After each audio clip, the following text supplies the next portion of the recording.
podcast is intended for mature audiences. The views and opinions expressed are those of the panelists and do not reflect in any way those of the podcast partners, sponsors, or affiliates. Enjoy. Hi, this is Michael Buffer, and you're listening to the Voice of the People. Let's get ready for Boxing Voice. Hey, Daddy, this is Dollar Beat. BoxingVoice.com. No matter what nobody say, man, Spirit, can't nobody fuck with me, man. You know, I can't be fucked with, you know. Dollar D Beyonce Productions. Whether you pay to see me win, or you pay to see me lose, you're gonna pay. Fuck it, the kids still gotta eat. I don't have to watch, you know, any footage of a fighter. I mean, because I'm Floyd Mayweather, everybody gotta watch me. I knew eventually I was gonna have to fight Oscar over. I feel like he was straight up and down, no special effects. BoxingVoice.com. How can Canelo have the biggest deal? Your deal is for $300 million, and I made $350 million just in one fight. And you're fighting on an app. BoxingVoice.com. I'm a king, okay? I eat a feast. Every time I eat a feast. And when I get up from the table, I don't give a fuck who get the leftovers. At the end of the day, follow my green print. Dollar D Beyonce Productions. BoxingVoice.com. What up, and welcome back, ladies and gentlemen. It is Thursday. Thursday is Crow Day. It's August 27th, and it's preview and prediction day. We got a lot of fights this weekend. We will be predicting to find out who is the Grandmaster picker of them all. Now, if you don't know what the Grandmaster picker is, because it sounds a little weird depending what age group you're in, you know, Grandmaster and all that craziness. But hey, it's Info Joe from California. He came up with it. And what the Grandmaster caller means is that you are the best caller amongst all callers when it comes to picking it right. Now, we have our Fantasy Pick'em League. You could join that at patreon.com for as little as $3. We'll split that cup of coffee. You know, we got Mitty with us Thursday, so I don't know. Maybe somebody doesn't get a shot, but at least you get to play the game. That being said, I've given you an opportunity to catch up to me because, you know, I fell asleep on making my pick with Jeff Horn. I would have got it wrong anyway because I was not going to pick Zoo, and Zoo surprised us. But the Fantasy Pick'em League and all its open fights, which you can pick on, end at midnight tonight. No more crying and Mitty. No more DMing Mario and Doomsday and I miss my picks. Help me, I miss my picks. That's just cheating. No, if you ain't get it done, that's your problem. And oh well. That being said, let's get right into it. So, a little bit of hate in Terrence Crawford blood, huh? I wonder who he's talking to. Does he have hate in his heart for his own fans that are frustrated with that resume? Or does he have hate in his promoter for making him live this life with that resume? We'll find out exactly who Bud Crawford hates. But we got to talk about Ramirez versus Postol. Jose Ramirez, Top Rank's new darling, going to be defending both his titles this Saturday versus Viktor Postol, the mandatory, after he knocked off the Frenchman, Mitty's brethren, Mumin. Hadouken! Mimoun. Mohammed Mimoun. But, yeah, because, you know, there was a lot of talk about Postol not earning this position and getting a shot. And Mitty was like, hey, wait a minute. He beat one of our best Frenchmen out there to get this position, so we got to credit him. And I was like, yo, come on, he robbed me more. He's like, nah, it was a straight, you know, win, you know. So, look, we got to give Postol his respect. He's earned his way back into this position. We know Ramirez is trained by Robert Garcia, puts together a good game plan and an all-action fight. We'll see, can Postol take the body shots of a Jose Ramirez? But gentlemen across the pond, all the way 9 hours deep into Texas, and the guy from the Jersey. What's up? Oh, yeah. What up? And don't forget, we got Brittany Goosen Brown from TGB Promotions scheduled at 8, 50 minutes from now. Woo! Let's go, champ. You feel me? What up? Like, what up, Bella? Ramirez Postol, man. That's all I'm just looking forward to, man. It's gonna be a good fight. It's gonna be a good fight. But yeah, man, and I'm A lot not of sure. fights, a lot of good fights. Yeah, lot of fight. I feel like this one is really like the good fight of the The weekend. best one, yeah. Yeah, the best one for sure. There are a lot of fights, but I mean, like this one is the one that will steal the show for sure. But yeah, think like so. apart from that, I I'm don't most know. excited about Daniel Dubois. Are you kidding me? Nah, that's like an easy fight. I think that's what I'm saying. There are a lot Easy of work? A-side Work? fight. Yeah, a lot of easy work this weekend. Like Ness You was know. trolling right there, but why did it sound like he was trolling when he was talking about Jose Ramirez? He's like top ranked darling asshole. Like he just sounded like he hates him. Hey, no, we can't. You can't hate on Ramirez, man. No, He's done I his thing, know. like, you know. I don't think he was. I just feel like that's the way he sounded. Yeah.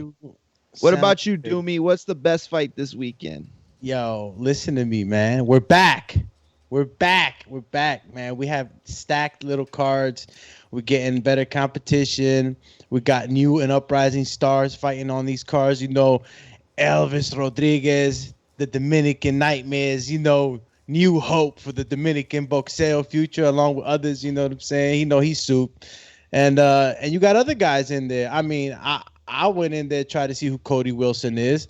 I don't know who he is, but he looks like one of the guys Mitty be talking about, you know, tough club guys, you know what I mean?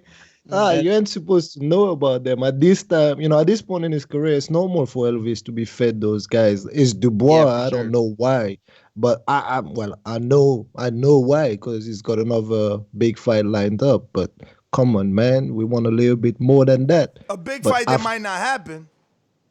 Yeah, that's true as well. A big fight that might not happen, but man, a lot of craziness going on these days with, like, you know, the pandemic situation, man. Like a lot of fights are just, you know, falling through the cracks, man. But you know, So yeah. No, listen, I don't go ahead, Doomy. My bad. Nah, I'm just saying the guy he's fighting is easy work. Daniel Dubois guy. I mean, he's. Well, I'm not gonna lie to you. I don't know him, and he got one loss. He got one loss. You know, we didn't know we didn't know Formella, and he turned out all right. Yo, No, well, that's Mitty, true. how you You're pronounce right. his name? Is it Snijders or Snijders? Yes, Bro, Ricardo I feel like his name was Snijders and he misspelled it or something. I'm gonna say Snijders. We need to ask like Riff King, right? 'Cause, Yeah. you know, I'm sure he's from he's from the Netherlands, right? So Yeah. Oh, yeah. And Mark Ask Blake Riff. as well, Ask right? You know, His last name is Snijders. Snijders. Snijders. Oh, those are my favorite appetizers at Applebee's. Right. He's got a bad case of the Snijders. Yeah. I'll take an order of Snijders for the table, please. Yo, Well, I mean, like, no, Queens this Promotion week- is not gonna take a risk with that guy. That's for sure. So Nah. they don't want to fumble Right. the I'm bag. just So. pushing the envelope, Mitty. You know, because you know sometimes we do get some good ones. It's funny though that this week there's a lot of names like that. You know, you got Vendetti. These guys coming out of nowhere, getting these prime time slots. Vendetti's gonna be facing Lara. Never heard of him. Never heard of him. It sounds like he's Vendetti. So let's no idea. He sounds like he's got himself a vendetta for us not know what I'm knowing saying? him. What's the mask? What's the Dahlia? I love that the sequel, Lara's Greg for Vendetti. I think that's what it is. No, man, listen, the Lara's card is weird altogether. There are no actual fights on that card. It's just No, too. that's No, he's got. wait, y'all are disrespecting. Yeah, Angulo Caleb Truax? Truax. Caleb Truax is on the undercard. No, That's a true, fight. actually. I don't know why, but I like that fight. And Caleb it's Truax it's getting the that battle win. of like the two guys that are slightly past it and Yeah. you know just trying to do something, revive their career or keep their career alive or something. Actually, that's a decent fight, you know. It is. It is. Yeah. It like I'm picking Truax. You could write it down. My thing is this: like, can he really do it? He's supposed to be able to beat Angulo at this stage of Angulo's career. But you know, Will Angulo abandon the pressure in his game plan this late in his career because he knows that that's just a grueling pace? Can he still keep it up? But let's get back to the top because we're going a little bit everywhere. Saturday, Las Vegas, ESPN Plus, not ESPN, gentlemen. ESPN Plus will have a title fight. Jose Ramirez, Viktor Postol, 12 rounds from Ramirez, WBC and WBO junior welterweight title fight. Now, this is one of 2 fights that Ramirez has to win before he can be considered a true Terrence Crawford opponent. Obviously, Bob Arum has been dangling his name and Crawford together since the unification with Hooker, but he's got to get past this and then that one other perceived, hopefully, Josh Taylor unification for undisputed. I'm definitely picking Ramirez by body shot devastation. I think he has a Vendetti against Viktor Postol's body, and we'll see that happen today. Yo, I mean, like super chat real quick. Yeah. You got it, do me? Yeah, Intrigue the Incredible says Crawford first PBC fighter will be the winner of Thurman versus Spence. Remember, I said it. I hope so. Crawford's first PBC fighter, Father the winner Jack of Hackett, who says boxing. That's all he said. Jack Hackett. Father Jack Hackett in the building. All the fathers is coming out, champs. You'll see. Yeah. It's father time. And then Father Larry Duff says, yes. So one says it's boxing, one says boxing, the other says, yeah. Mario, I love the way you read that. So much passion and emotion. It's like, yes. So, Mitty, you're the one interested in Postol and Ramirez. You want to give us some sort of breakdown? What are you expecting? No, I thought the A side was supposed to win. Man. I expect what Ramirez always does, which is like bringing the hit and bringing the combination, like, body and head, like, so you're right. I expect like Crawford to be put on the back foot. Postol being put on the back foot. And, if he finds himself like, trapped against the rope, then it's good night. We've seen that with Hooker, for example. We've seen that with most of Ramirez's opponents, right? And the fact that Postol is also tall gives like enough targets to the body where, Ramirez loves to go. He really loves to do that. So, yeah, I'm picking Ramirez, and I think, he's going to do the job. But don't sleep on Postol, like, maybe trying to catch him on the way and like using those long levers, like, that, jab 1-2, and that deceiving power that those tall dudes also have. Like, so, but to be honest, I think like Ramirez is a bit too tough and, can take a punch and can walk through that and get to his target. So, that's kind of my breakdown. It's an interesting fight, but it's still not like a 50-50. It's like definitely more skewed towards like Ramirez, especially in the type of form that he's in right now. So, yeah, man. And for the record, yes, Postol definitely earned his shot. He had like a final eliminator for that fight, for a shot at Ramirez back in April last year. And yes, it was against my guy, Mohamed Mimoun, the Frenchman. And it did beat him. Like, that was a good UD decision. Yeah, even Mohamed said it himself, right? Hey, that he lost for himself. He says like he's only lost one fight in his career that he can agree with, and that's the Postol fight. The rest are robberies. Hello, darkness, my old friend. I don't know. Doomy, you want up next, or you want me to go? Yeah, no. Look, Postol's super definitely chatty from the chat party. All right, dang, super chat party. My man said Larry Duff. So Big Super Max is next. We need DSG Dad talking again. Hashtag unmute Angel Garcia. He can come on here. Yo, word is born. He calmed down a lot, man. Wonder if we're gonna get this action. Now that Danny's coming up now against Earl. But Ken Stone, 140 undisputed, should chase Pac. He never had all 4. That's true. It's a good point. That would be dope too. So wait a minute. Is he saying like whoever becomes undisputed at 140 should start calling out Pac to give Pac an opportunity to win the belts at 140? Yeah. Okay. That's probably the only one way you get to like defend them all is if you had like a Pacquiao as an opponent. Yeah, because the sanctioning bodies wouldn't strip you for that. They want to be part of that. Definitely. Go ahead, Doomy. Next one's Father Fit and Stack. Ramirez for me. Up the Ra. Up the Ra. All right. All right. Up the Ra sounds. All the fathers graphic. coming out today. Yeah, this is the squadron. Mad Bent 100 says Postol hits him high on Ramirez's head for the win. All right, and real quick before you jump in, real quick, I don't see too much of the height disparity, reach disparity. I mean, they're pretty much almost the same height. I think maybe because Viktor Postol, the way he is built, right, Coach Smitty, he's built long, almost like a Dongo in a bit. So I was feeling what you said when you say he might want to go to the body. So I see Ramirez really attacking. But I've always seen Postol to be very technical, man, and I think you pointed that out to me one time. Postol being very technical. I think it's going to be a great fight. I just didn't know that Postol was even in that position, man. And I think it's going to be a great fight for Ramirez. Definitely. Listen, I'm going to tell you right now, the real fight that's going on this Saturday inside the ring, people are going to be watching Ramirez Postol, but the real fight is Ramirez versus Ramirez. And what I mean by that is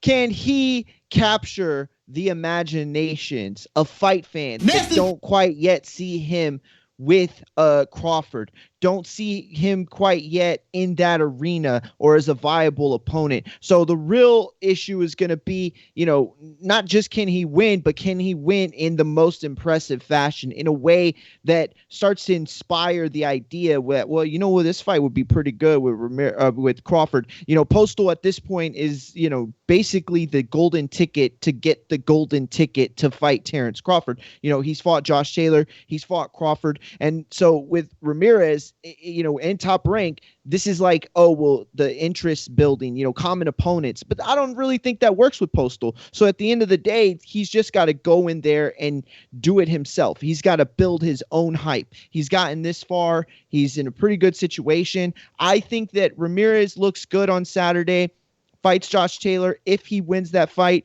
he will be one of the biggest and most underlooked opponents that Crawford could land. So it's a big Saturday for him. Call you Big Saturday. Intrigue the Incredible says Spencer versus Crawford, a closer fight. All the man clowns will be mad, but Thurman knocks Spencer out easy. All right. Champ of Lamps. Man, Mario, you said like Ramirez is fighting himself on Saturday. Is that what you said? It's a battle. It's a battle to look as good as he can. So it's going to be fighting, putting in a boring performance or he never does. Right? I wouldn't say he never does. I will say that he hasn't done it in a while. But no, I would say when he was first out the Olympics and he first signed at Top Rank, and this is developmental aspects, but he would tend to get a little stale in there. His fights wouldn't go nowhere. They'd have bits and spurts of action, but they wouldn't go to some ultimate conclusion, or big knockout or anything like that. But I get it. He's got to do that with Postol. That's what I mean. I just didn't see those fights. So I can't disagree with you. You're probably right there. The ones that I've seen, I find it hard to believe that anyone would be like bored with the Ramirez fighting style. The guy lets hands go, man. He lets that fly, and with bad intention as well, right? So, yeah, man. I doubt that. That's why I think that the fight. Listen, I'm picking Ramirez, and not only am I picking Ramirez, I'm picking him to look incredible. I think he goes in there. I think he shuts down Postol completely. I think it's a fight that he wins easily. I also think it's a fight that he looks good in, takes it into the Taylor fight, builds his reputation there. Like, this is a mega fight in the waiting between Ramirez and Crawford. It truly is. It's one of the best options they have. He's got to be careful not to be too careless as well. Like, we all say that, he's going to do the job, and I think he's going to do the job. But with a guy like Postol, you have to be careful. You can't just be careless and neglect your defense and, just walk in. Like, wasn't it like, what's his name? The Argentinian dude, like, he broke his face, right? Like, Postol broke his face. Why is his name Matisse, not right? coming back? Oh, Yeah, Matisse? Matisse. Matisse, Lucas yeah. Matisse, right? So he just walked forward and then he just took like one of those like backhands on the orbital bone and then that was it, man. Like, so you got to be careful with those guys and don't be careless. But I doubt that Ramirez will be careless. And also, we know he's got a great corner behind him. So hopefully that won't happen, right? So. Big Supermax on the super chat says Roach says Pacquiao out for the year. Well,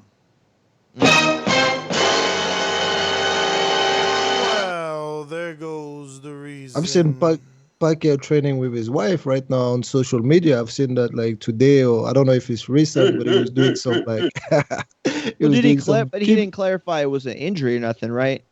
No, well, he didn't look injured anyway. I don't know. Based on what he was doing. Yeah, that's what I'm saying. Maybe he just meant like there's no opponents that are going to be able to get settled by the end of the year. Pat Mustard says trading leather, best sport on earth. Yes, My man. Couldn't agree You're more, right. Pat. You ain't wrong. I love his pictures too. I like that. But, Yo, so real quick, Mitty, what happened? Why is Liam Williams facing some British dude I never heard of? I thought he was the mandatory to Demetrius Andrade. It looks like tune-up fight, right? So, if you can't make a fight happen for God knows what reason, I don't have like the actual reason. You put him against like someone that no one ever heard of, and make sure that he just keep active. Like, don't go into camp and get frustrated, or don't go into a fight with Andrade without having been active, right? Andrade will make you look stupid if you just go in a ring with him with ring rust. So that makes sense to give him a tune-up if you know somehow that the Andrade fight will be pushed back at the very least. But he's not mad. That fight is not for money. That fight is purely for knocking off the ring rust, I guess. Wonder why Frank and Eddie haven't been able to hammer out that Matchroom Queensberry fight. Now, I know that William has earned his position, so I just don't get why it's taking so long to, I guess, iron out the details and give us a true date. Like, Andrade doesn't have anyone I think to like fight. it's because it's a US fight, like, that, Metro maybe is like struggling to make it happen with Liam Williams, like, because Liam Williams versus Andrade in the US, that's going to be a US fight, right? I'm pretty sure. And I don't think that, it's necessarily that appealing to the zone, it's that appealing to the public, that maybe with the pandemic, they find it hard to just like secure the purse for everyone to be happy. So I think everyone is happy to wait a little bit, but, I don't have like, real fact. I'm just like speculating on that. And that sounds plausible to me, Of course. I wonder why this couldn't make the, Matchroom fight camp. You know what I mean? Like, why? Yeah, I mean, but I would have meant like, hey, you bring like Andrade for, and think about it, like, except from the Dillian fight, the Matchroom fight camp has pretty much been like a domestic affair, right? I mean, Katie Teleponsoon was on there. Yeah, but that was like on that pay-per-view card, except from that card, like, but the first three cards were pretty much like domestic guys that were fighting there, where money was involved, but we were not talking about mega money, right? Yeah. We're talking about guys that were taking maybe like, I don't even know if 100K is too much for them, but I mean, they were taking like average money, I would say, but not like super money. honestly speaking, man, if we're talking about Kell Brook being offered 1.5 to fight Terrence Crawford, Liam and Warren, they're looking for 175.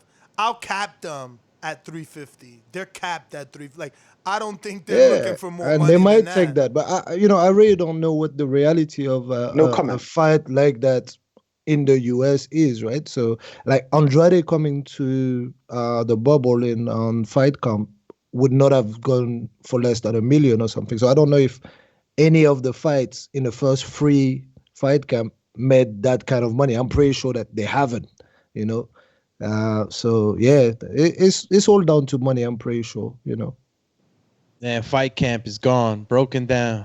Yeah, it's strange. I mean, like, I was saying like Reef King and all that. It's true. Chris Congo versus Clay was a big fight, but a big fight on a sporting level, not on the purse level. Those guys didn't see 100K, man. Those guys didn't see like 50K, if you see what I mean. So it was a cheap fight to make. that's what I'm trying to say. T Bonafide on the super chat says the underdog's been barking loud lately. Postal might do it. LOL. Betting. Turn into the betting show. Don't forget, guys. So I guess let's move to the undercard. Looking like we are gonna have a decent undercard with Arnold Barboza versus Tony Lewis. Tony Lewis is out of Canada. He's a pretty decent fighter.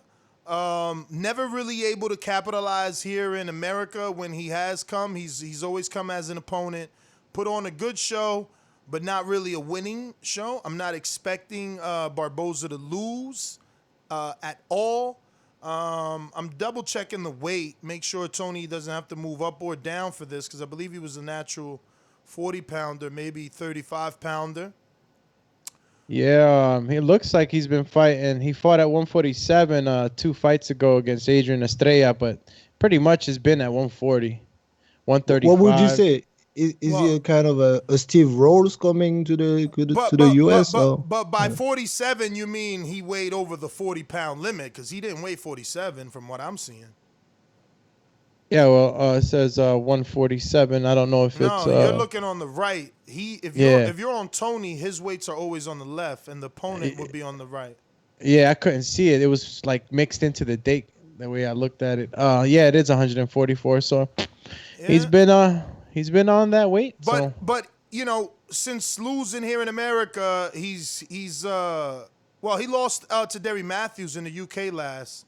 He lost to Ivan Radchak, who beat Devin Alexander, but lost to Danny here in America. But then he actually got one win before leaving. Derry Matthews, who's that? That's Coach a UK Minnie's guy. man? Yeah. No, Derry Matthews is like a decent local name, right? So not exactly world level, but like, definitely European level. Oh my God! Look at the guys he's fought: O'Hara Davies, Luke Campbell, Terry Flanagan.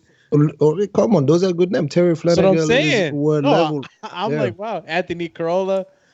Yeah, he fought Terry Flanagan twice. He usually lost like those fights, right? So that's why he's not quite there. Like, yeah, man. Like, I don't know. Since the Derry Matthews, Lewis, Tony Lightning Lewis, has gone on a big win streak.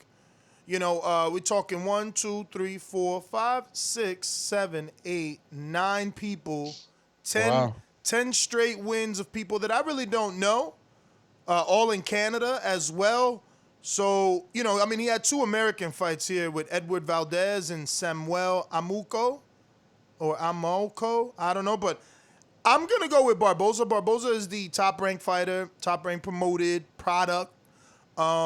He has a very true Mexican style, throws a lot of punches, does a lot of work, kind of, a recipe for disaster for Lewis. Now, I'll say this. It's not a given. Barboza hasn't beat anybody. Like, only name I see is like William Silva, who I believe is like some Brazilian or somebody that other people beat up, but not a guy. How about Mike Alvarado? No? Not again, faded. Mike Alvarado, like, dude. Yeah, he is. I went to see Alvarado in Denver versus Brandon, like in 06 or something. You know what I mean? Nah, you ain't lying. How about Mike Reed? Mike Reed is a decent name. Isn't that Mike Reed from the DMV area? Yes, it is. And that's only his second loss. He's only lost to Ramirez. Now, you got to say he is coming off of the loss to Ramirez, and they threw him in there with the undefeated prospect. So they didn't give Reed a tune-up. Not everyone deserves it. Not everyone is your franchise fighter, and you give him that treatment. But, Reed went in with Barboza immediately after a loss to Ramirez. So that could have had something to do with it. Barboza's going to have to show us he's the goods is all I'm saying. You know what I mean? Nothing big sticks out. Having a former world champion like Alvarado on your resume is good, but the context is Alvarado wasn't the same. Mike Reed win is definitely decent, and I might have to put that one down as his biggest win so far.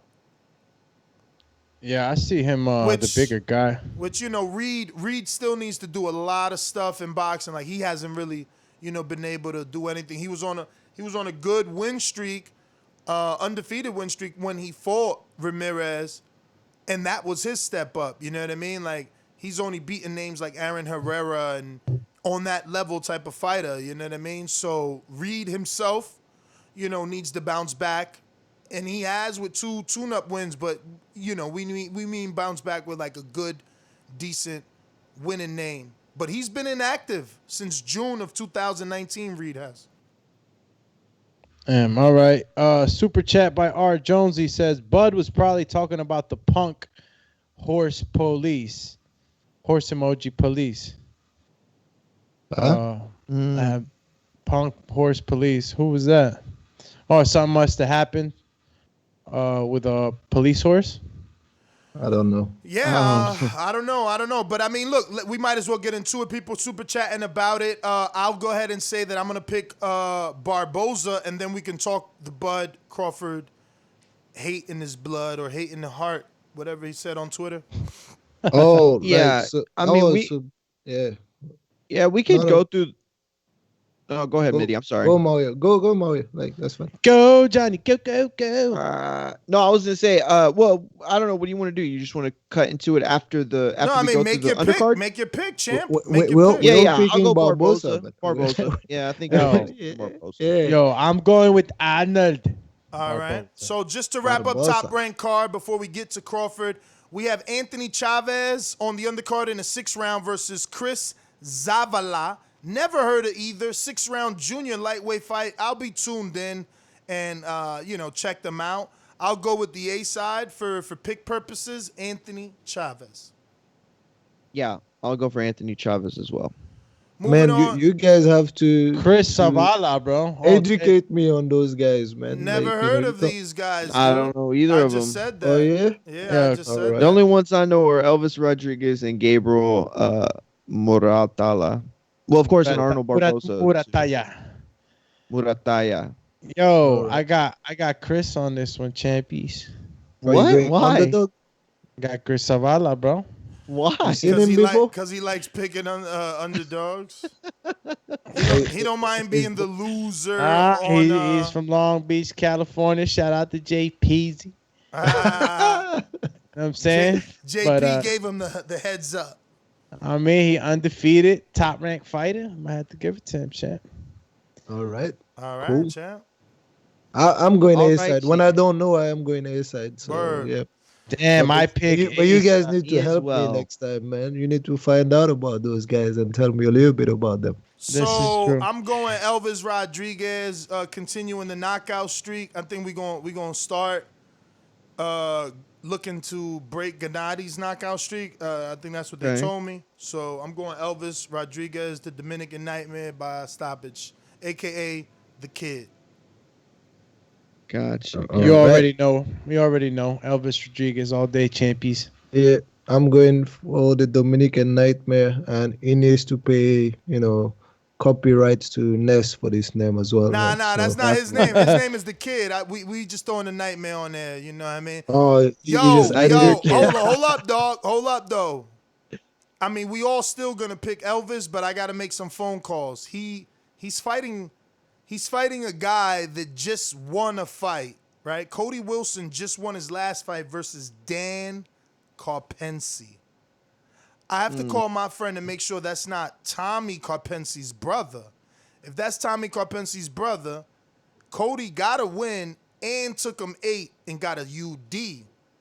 Is he good like his brother? Well, it's pedigree, though, right? It's like the Smith brothers, I mean, I guess I can't complain. I can't say the Smith brothers because they all became champion at one point, except for Paul, right? Except for Paul.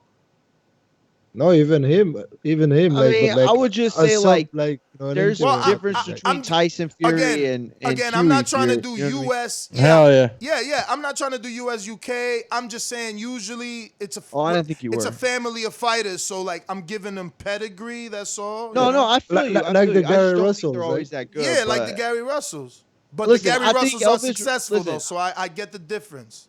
Listen, I'm going to tell you this. There's no way at this point with everything that Elvis has built that Top Rank is gonna, just throw him in there tough, crazy. As soon as we start to get, a little more leeway in terms of fights, now we're starting to see the fans are gonna be able to attend stuff towards the end of the year, like football. So I just think that they see what they have in him, and they're probably gonna start, to build him along pretty well. Gabriel Muratalla, who we've seen 2 times in the bubble fights, right? They have a great article on him on ESPN.com. Steve Kim wrote it. I guess it was his time that he followed in the bubble, and they were able to basically just like get with him, and he talked about it. He's a school teacher, preschool teacher. He's got his own gym. Like, he's never been able to really give boxing his all, but they built a gym in his backyard. He built his own home gym once COVID started. And basically he's made everything of every opportunity. But the article talks about how, he got this text from Robert Garcia about a possible bubble fight, and he had already been out of work for a little bit. And it just goes through the whole motion. So I'll tell you right now, I'm so invested in watching him just based off the article. So, if y'all got the time, definitely hit ESPN.com and check out Steve Kim's story on Gabriel Muratalla. I think everybody's picking him, though, right? We can move on to Terrence. Unless he's got some surprises. Nah. I'm picking him based on what you're saying. I don't know him, so I'm going for him. Like, I'm going with him. I trust you, Mario. On this one, we're going with Mario's own Muratalla. Muratalla is a preschool teacher, right? He's a preschool teacher. Yep. Oh, is he Jeff Horn? Their new Jeff Horn. Jeff Horn. All right, so you want to move? We're moving on to across the pond right now. We're moving on to the Crawfords for the tweet that Ness has deciphered for us. We're moving on to Oklahoma. Ness deciphered it? Yeah, Ness took the first letter in every word, gave him numerical. No, I'm explaining. He didn't do none of that shit. But he has deciphered it. Dissected and deciphered. Dissected and deciphered. So, Ness, why don't you tell us all what Terrence meant when he tweeted what he tweeted? Mm-hmm. Go ahead, Ness. Tell us. What did he mean? Ness speaks Bud Talk. I don't know if y'all know that. Call him No Talk. Call him No Talk. Well, then I'll tell him what he meant. No, I was playing.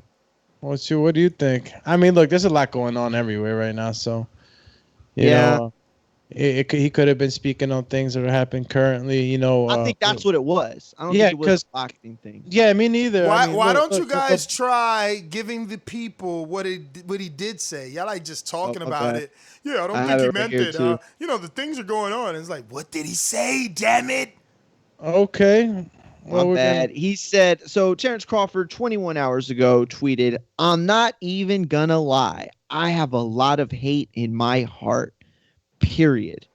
200,000 favorites. Ooh, 200,000. Retweeted by almost 500.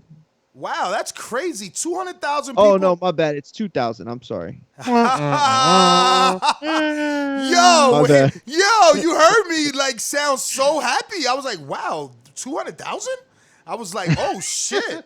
My man is like, whoa, he blew up overnight. Like, okay, because, no, listen, boxing, to get 200,000 favorites, bro, or likes or hearts, whatever you want to call them, that's not no joke for boxing. That's serious numbers, that would have been highlighted. But, yeah, listen, man, Crawford said a lot of things on his Twitter.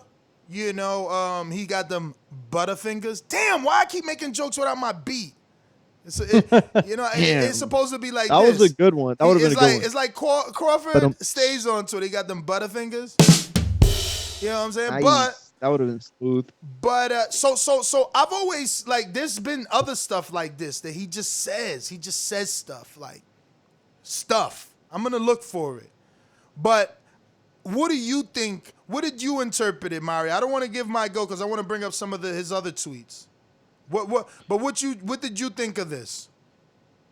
To be honest with you, I think that it was more about what's going on in the country right now. I think that everybody's seen what the NBA's done, and a lot of other sports have followed their lead. I think that it was just like yesterday was such a big moment in sports. Like, we're going to see documentaries of it one day. I think it's going to be in our kids' history books one day.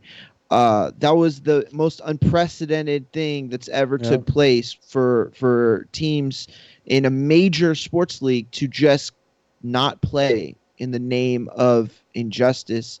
And the fact that it was playoffs is such a big thing. So I just think that Terrence maybe is feeling some of that emotion. But at the same time, I have no idea. Maybe he got, a bad order from McDonald's. Like, who knows? Like, it could have been hyperbole. Like, he might not even be speaking, strictly like literal. It might just be like, oh my God, I hate this guy right now. Like, you know what I'm saying? But not that I think Terrence talks like a 15-year-old girl, but I think it's with the times, man. But before I get into that, Nufal Hamed says, I listen to y'all every morning. Thanks for the content. All right. Shout out to you. Oh, R. Jonesy says, it's a donkey. He was probably talking about Jacob Blake. Yeah. Oh, okay. That's the gentleman that was basically murdered by police. Shot in the back 7 times. Yeah. He was going into his car. And he was going into his car, and they shot him in the back. Shooting him, yeah. I saw that. Shit's terrible. LV Slugger says we might be closer to a Bud versus Ramirez fight than we are a Bud versus Spence. Might even get the Ramirez fight before he even gets to fight a PBC fighter. Yeah, that's I think what ends up happening, but I think the Ramirez fights probably ends up being bigger than we all think. Bigger than the Spence? Never. All right, Intrigue, the Incredible says, doing the Bud, quote unquote, ducking. Ain't nothing wrong with ducking. You gotta sing it, Doomy. Oh shit, doing that, Bud, ducking. Oh, okay, go ahead, Mario. No, I don't think it is that. Never mind. Damn it, why do y'all do that without the tune? Yo, give it to us. So, I found some other ones where, like I said, he just talks. So you never know, like, where he's going. So, like, all right, 8-8, which is this smart. He, like, can't force everything to work. Sometimes some things just don't fit. You know what I mean? Get that? You can't force everything to work.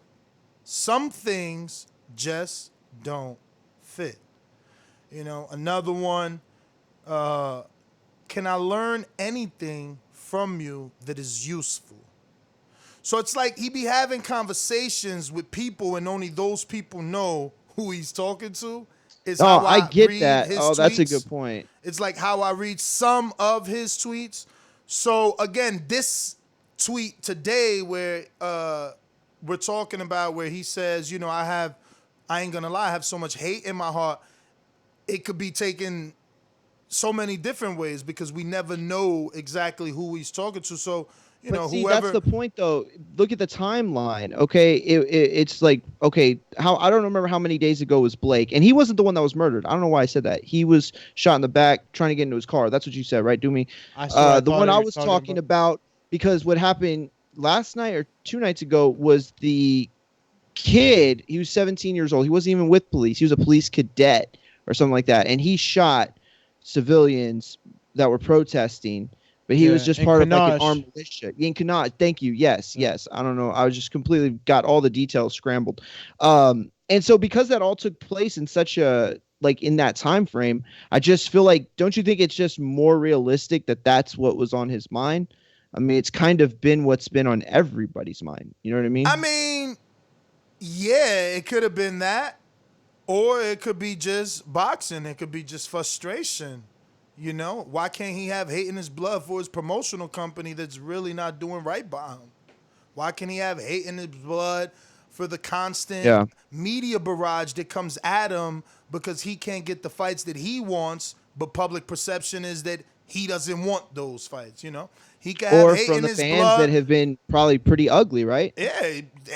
I mean, let me pull up the tweet so you can see how the fans talk, because there's many reasons to have hate in your blood. You know what I mean?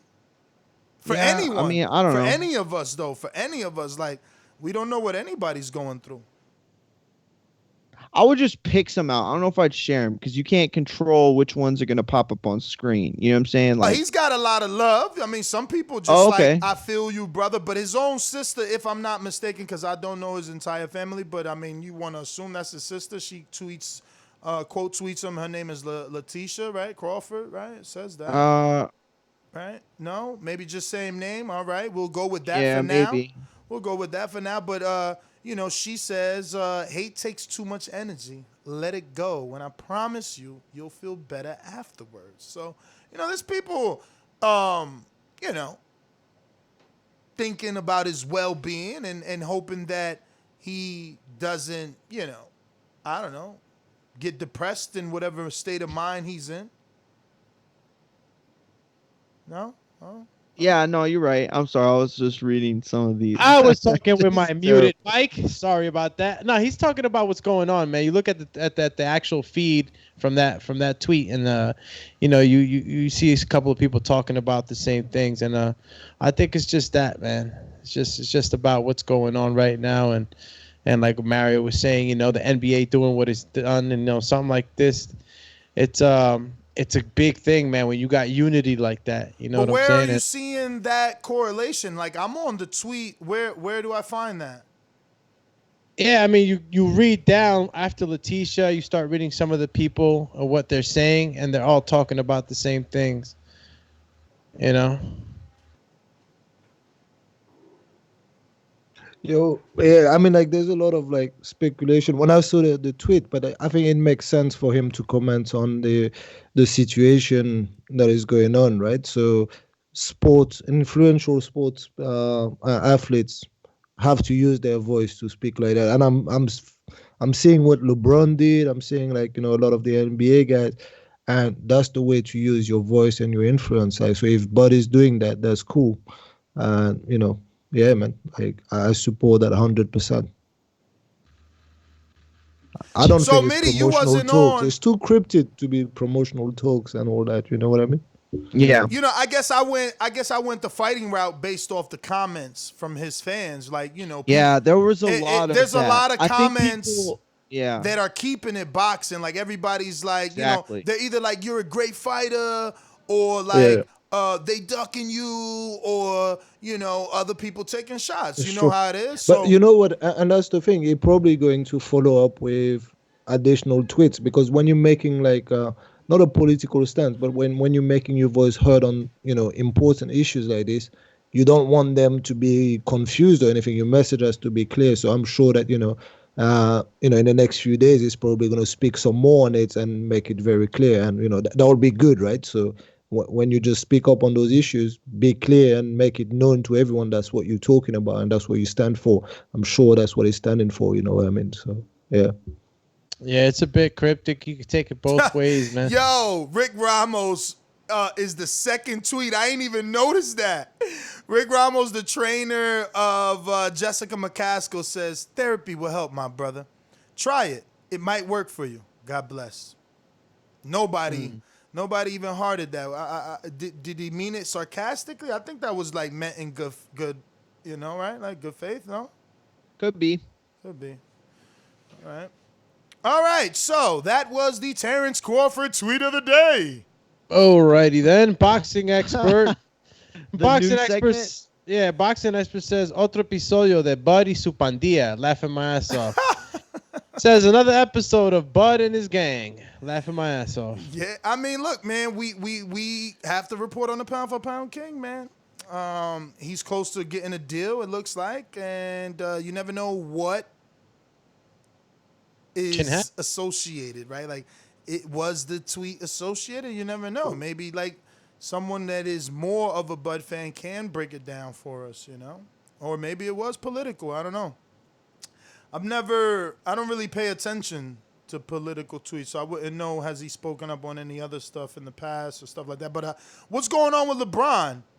Like, I hear people talking about LeBron and like, the season, but I don't know any he of the just came out context. with a tweet, like, I think yesterday, sorry, just saying something around the line, like, enough is enough, right? It needs to have change. Like, he said, like, fuck this, man, or something like that. And, things needs to change. And, so that's the one that I've seen. And I know that now there is like a strike for the NBA playoff game, right? So not just him, but all the players on strike, right? Again.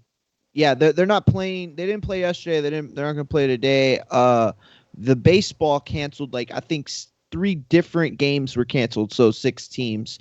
And then the WNBA did something super commendable. So I think it was like too late to basically call off their games. But what they did is in unison with the NBA, they took the ball out and they started playing, and when it hit the 7-minute mark, whichever team had the ball, that player put it down and took a shot clock violation. Then the other team received the ball, took it out, they put it down, took a shot clock violation, so that there was no competitive edge. That was at the 7-minute mark, which was to represent the 7 bullets that entered Mr. Blake's back. And they wore these shirts that actually had bullet holes in the back. 7 bullet holes, the whole like team, but it was the side facing the camera, not facing the camera, with their back to the camera. So when the camera panned in, they could see everybody was wearing that shirt. So it was pretty powerful. Real scene. quick, let me just ask Doomy, did you? There's a lot of super chats. It doesn't feel like you read all of these, so I'll just throw some names. Pat Mustard. Yeah, you read I think that? So. Trading Leather, best sport on earth. Yep, we definitely. T Bonafide in Canada, right? You got to him. The underdog's been barking loud lately. Postal might do it. Laugh out loud. Yeah. You did. Yeah. I don't remember that one, but maybe. Which one? Who was that? My man said, it was yeah. T Bonafide. I said Canada. no. I just want to say it again. In Canada. Yeah, T Bonafide. Look, I'm on the chat. Anybody don't get it read, they know they could reach me on the chat. I got. No, I'm the just next asking one so I could go to them. Yeah, the next one that's supposed to go is Intrigue. And right now. Nah. Yeah, so it was did you Intrigue. get? Let me just go down the line, champ. I'm trying to help you here. Okay. Did you get the Ken Stone? Yes, All I got right. to all of those champions. R. I really Jonesy? did. Yeah, if they're not on the chat, they should get them. He went twice though, R. Jonesy. It's a donkey. All right, and then there's another one called. I'm going with the last name, bro. Hamed. Yeah, we read it. It's Nofal Hamed. Okay, and then our Jonesy's, it's a donkey. He probably talking about Jacob Blake. Yeah, we read that one. We got him. Louisville Slugger. We got him, champ. Okay. Intrigue? Now's Intrigue. I'm driving, but sounds like another bud tail. Ooh. That's DuckTales. I'm driving, but it sounds like another bud tail. It doesn't sound like that. It sounds like serious, and I mean, this is a serious issue, right? So obviously, I know it's tongue in cheek what Intrigue is doing, but I don't know. I don't want to just like be the one that just puts the mood down or anything. But I mean, those problems are serious, man. So I think we should just like let him address them and just make sure he reaches out to his audience and just uses his power as an athlete to reach out to as many people and deal with this, right? So yeah, Intrigue, I know 100% you're playing. That's like the nature of the show, man. Don't worry about it. But also, I feel like the lyrics didn't match the melody. Yeah. I said but tail. Ooh, I don't know. No, I don't. I'm not saying you did a bad job. I think it was too much. Like the bar is too long. Like I don't think he had enough words in there to cover the notes. I don't know. You gotta make your own words. You gotta make your own words. I don't know why I'm even saying that. You're only pound for pound in boxing bars, man. Don't. What the fuck is wrong with this guy, man? Yo, did you get boxing experts though? The Spanish one? All right, I got it. I think I'm adding Brittany and Ray Flores any moment now. Yep, looks like we got them. Guys. Brittany? Yeah, I think they came in and came back out. Oh no. Yeah, Ray's there. Ray, turn your camera on, brother. There we go, my man. How are you, Ray? Thank you I'm for okay. coming How on. are you guys? We're good, man. Happy to have you. All pleasure. Hope you guys are all safe and doing okay in spite of all this madness that's going on in our world. Same to you, man. We're doing. How you we're been? Doing well. How's everything been treating you? Hey, man, things are as good as they can be for the circumstances. I know you miss being on the telecast. That's for sure. Man, bro, I mean, it's something. I mean, I'm still calling the international for the PBC on Fox fights and the Showtime fights, but I worked to lead a show last week, so I've still been busy since PBC got back. But I mean, it's still not the same without the fans and the media, and I mean, I miss all you guys. I mean, I miss everybody, man. Absolutely. All right, Brittany joining us. Looks like we have Brittany Goosen Brown that joined us as well. How are you? Good evening. Good. I like the sounds of Skype. It's cute. Thank you. Yeah, clear. We're actually live right now on YouTube, so I just want to let everybody know we have obviously Ray Flores on the show with us, as well as Brittany Goosen Brown, the promoter of TGB. So guys, talk to us, man. I mean, what is cooking for PBC and TGB Promotions? Ray, what's going on with you? Well, we got a busy schedule. I mean, we are in the midst of, I think this is our fifth straight week that PBC is doing events with TGB Promotions. Next week, we'll conclude with 6 straight, and then we get ready for, the pay-per-view on September 26th. Before that, Erickson Lubin, Terrell Gachet, and, we have another pay-per-view at the end of October. So it's a busy time for PBC, and thankfully we're back. Thankfully, fights are happening. I think I told you before we got on the air is that it's not the same because there's no fans, there's no media. And the one thing that I will get across, and Brittany, I think, can attest to this, is that I miss everybody. It's not the same. The fighters are doing their thing and performing at such a high level, but it's a sad time that we're living in because of COVID-19 and the social unrest. And hopefully we can all get past this and move forward to where we can be doing these big events like how we're accustomed to partaking in. Definitely. So this week, obviously, we have Erislandy Lara returning to the ring. He's going to be fighting someone that we're not too familiar. Do you have any inside info on Greg Vendetti? I actually have quite a bit of insight, guys, because Greg and I'll tell you why is that I worked a couple of events for Murphy's Boxing, and one of their guys is that they do a good job with the Dropkick Murphys, and Vendetti's tough. The kid's in shape. He fell, came up short against Soro, but he's won 2 straight from that. Look, you can't count out somebody, especially in this time. We've seen a lot of upsets since boxing got back in June. You cannot count out Greg Vendetti heading into Saturday's matchup. I understand why the odds are so where they are, but Greg Vendetti's one of those guys. He's going to bring it, and we'll see if it's enough to topple Lara. Now, what sort of shape do you think that Lara is in for this fight? I know that he's relocated to Las Vegas and he's training with Salas. And I mean, obviously, he's a professional, a former world champion.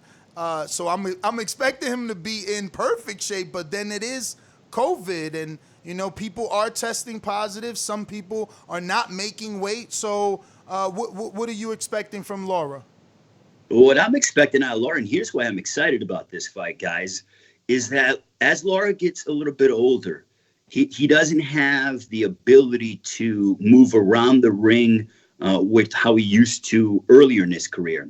And what does that do for him? That makes him stay in the pocket more. That means he has to stand and trade more. That means he's susceptible to getting countered and having someone come forward. I kind of like that. And Lara's up to the challenge. He goes, look, I know I'm getting up into my 30s. I know I have to have a more crowd-pleasing style. And he's doing that because of the fact that he isn't in his early 30s or even late 20s anymore. So that's why I think it makes for a more compelling fight. And Lara's like, you know what? I know some things aren't working with me, when it comes to my age and everything else, but I'm okay with it. I want to stand and trade in the pocket. For me, sign me up for that. I mean, look what he did against Hurd.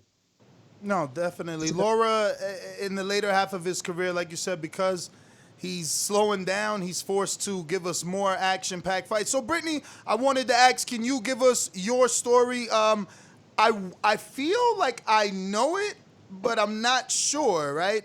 I'm assuming that you've always been the sister of Joe Goosen, who promoted Andre Ward, and you have now taken over. Am I kind of right? That's my uncle. Okay. He's going to be complimented that you think he's my brother. I got 3 brothers, but they're younger than me, and Uncle Joe's not one of them. Okay. But yeah, born into boxing. I'm the niece of Joe and Dan. My mom is actually the baby of the 10 Goose, the original 10 Goosens. So I didn't get an option. I was born and forced into this. But you love it? That almost sounds like you don't love it anymore. Well, sometimes I'm like, couldn't it have been like part of the Hilton family or something, you know? But you look like you fit with the Hiltons too. Well, this is the second best, right? So, like I said, it looks like since like you've kind of become the new face of the promotional company. Is it safe to say that? Not by choice. I think I've become that though. So, I mean, we're killing it right now, and I'm excited to be back. And if I have to be the face and do things when I'm so shy, I'll do it just to make it happen. Okay, so you're a shy person. I mean, look, yeah. I don't know if that's the best thing to be. Look at Eddie Hearn and Bob Arum. They use their social media definitely, and they don't show any shyness. I know. I'm getting better. I'm getting better. Once you know me, you can't shut me up. You know, I'm annoying. But if you don't know me, I'm a little shy sometimes. But unless I'm being mean, in that case, I'm really, really good at that. So Ray knows. I follow the both of you guys on social media, so I know that it seems like, again, the relationship goes back before, Ray, you became an announcer, or probably when you first became an announcer with PBC. But if you want to give us your story of how you and Brittany hooked up, and because, again, it seems like you guys are really good friends. I see you like at most of the events together. Yeah, very much so. Well, you know what? I tell you what, Brittany mentioned her mom, Sandy Goosen. I mean, she was the one that really gave me the opportunity. I was doing undercards for Mayweather and Maidana, and her mom walked into the arena and heard me doing off-TV undercards, and then told her dad, and her dad told someone that was working the fight with the promotion, and said, hey, find out who this guy is. The guy talked to me. And then subsequently after that, this is December of 2014, I worked the Night of Champions card for TGB Promotions in Temecula. And that was an ESPN card. It was my first event with them. Literally, that was the week before a Showbox event. Tom tells me after the show, he goes, what are you doing next week? I'm like, well, nothing really. It was around Christmas time. He goes, you're coming with us to Seattle, Washington, or outside of Seattle.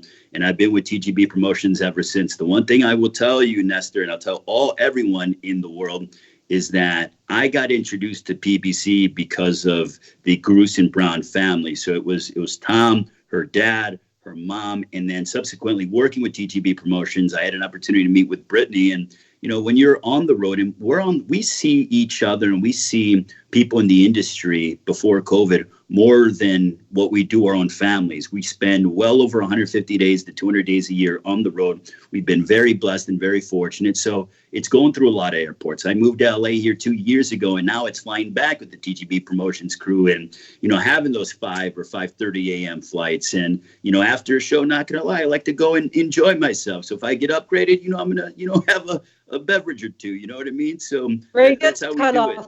We can take off. Flight attendants cut them off before we're even in the air. It's 86 on the airplane. It's been fun, though. We've had fun, right? We've been all over the country and everything else, and we've seen some amazing fights, guys. And that's one thing that we're looking forward to is hoping to get back with the fans and the media because, damn, we miss it a lot. So with the fights going on and with what we can, I guess, we can't tell the future. We don't know how permanent and how much we're going to have to navigate around, the circumstances that our country's dealing with or the whole world's dealing with. But what things do you think are going to, what things from this point moving forward do you think are permanent? You know what I'm saying? Like what things do you think we're going to see with promotions and putting together fights and all of that, that's going to, stay the same for a while. Like basically we're not going to revert back to some of the things that, promotions used to go through, correct? I think they're going to keep it tight with as far as how many people you can bring in. I think they're going to keep the bubble thing kind of going, maybe not as intense as we have it now, but I do think that's something that's going to be, the commission's liking it. They're liking it in both states that we're doing fights in, and it just keeps a tighter hold on everyone too, and it is working. So it's keeping it, for the most part at least. Do you think that I want to be like sensitive about this question, but do you think at some point states and federally, like, people are just gonna have to say, you know what, we're gonna have to move on. We have to move forward. We have to give promoters and people putting on events the opportunity to try to get this right. You know what I mean? Because there's so much money out there that's not being made. And it's not all about the money, but it's about us getting back to like a normal way of life. Yes. Right. And I mean, there's reasons that club shows aren't happening. It costs a lot to release test and to host the bubble in general right now. As you know, commissions vary from state to state anyway, with even their requirements just for regular medicals. Like there's some states that it's blood only, and those are the states I like because it's easy for me. But I think at some point they're going to have to. I mean, we're going to have to figure something out, and there's going to have to be a compromise in some way. Otherwise, I don't know how. It's going to have to. We're going to have to figure it out. Let me jump in. Let me jump in there, Mario. You said that it costs to host the bubble. So, I guess from a business standpoint, was it better for Eddie Hearn to do the backyard on his own property, like the MSG Garden is what he was calling it? I don't know if you paid attention. No, it depends on the state too and what their regulations are here, at least. So I don't know what his costs were. I don't know what they were held to either, the standards. But I know for us here in California and Top Rank, at least in Vegas, it's a costly experience. I can't imagine that his was that much less than ours, though. Either way, it's just right now. Do you see a way where a TGB can make their own bubble, so to speak, kind of the way that Eddie did, where you save money, or is it just not cost effective to do everything? We've kind of done our own bubble. We have two. We have the Connecticut bubble right now that we have down pat, and we have the Los Angeles bubble. I mean, it's the testing that's expensive, not so much the housing. I mean, the security and additions like that, but that's all stuff that is worth it and not too exuberant. It's the testing. It's expensive. Wow. So I'm hoping, because you're a promoter, you seen this or heard of it. It did happen very early in your Pacific Standard Time, so you definitely were getting your beauty sleep. But yesterday, right, was it? The Horn and Zoo fought. It was in Australia, but they had 16,000 fans. As a promoter, are you crunching the numbers and, I don't know, talking to your committee, like, can we hold an event in Australia, or is that off the table for you right now? That would be logistical nightmare with getting these guys visas and this and that, and who knows who has passports. I mean, to even get us over there would just be, I don't think it would be worth it. So any gate revenue that you can make wouldn't be worth the hassle and the money that goes into it. Gotcha. The hassle mostly. But yeah, I just want to be worth it right now. I'm just holding out. Every day I'm like, come on. There's got to be some state's going to do me right and open up and let at least half capacity, and I'll be the first one to try to get us in there.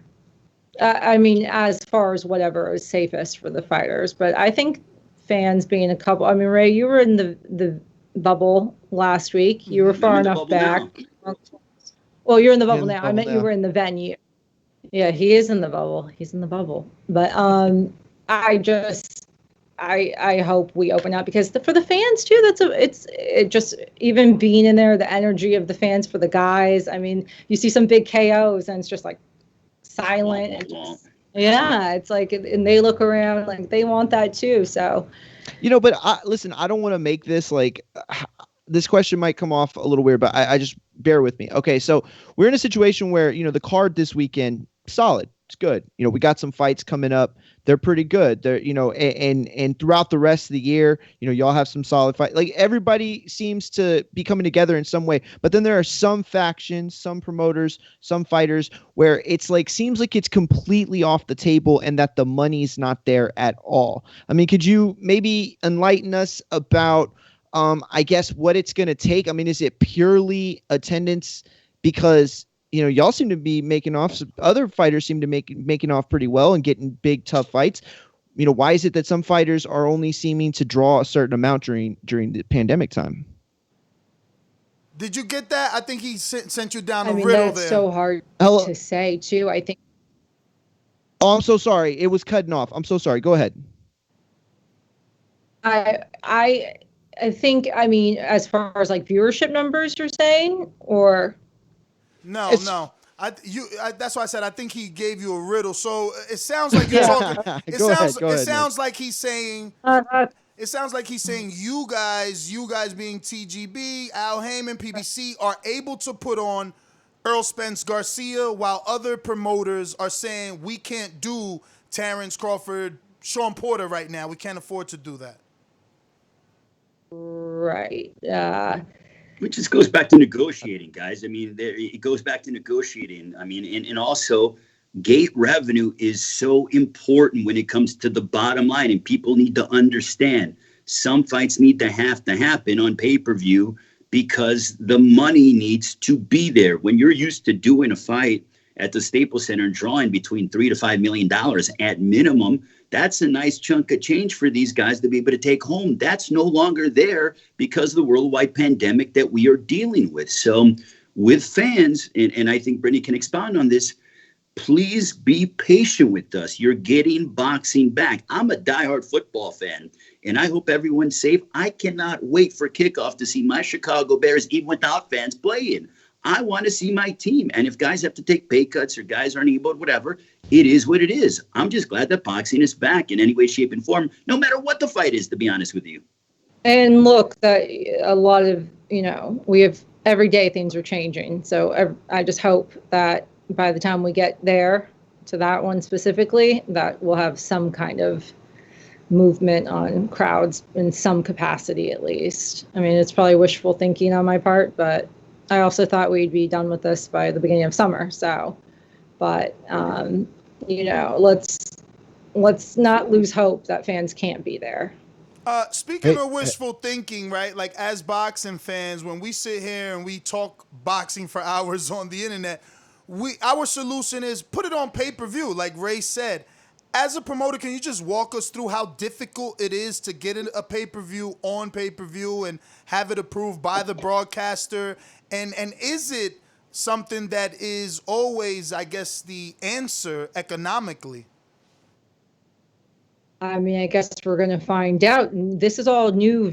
No one's ventured pandemic pay-per-views yet. So we'll see how it works out. I'm hoping for the best. But yeah, putting on a pay-per-view is a whole different beast than a regular show. I mean, months and months and months of preparation. And right now we're working on the double Charlo one that's coming up. And we're even just getting like gym access to film certain things is more difficult now. And you don't want people, just in there, the media days that we used to have that were so easy. It's going to be changed. We're navigating through this the best we can. It's hard to say if it's going to work in our favor or not.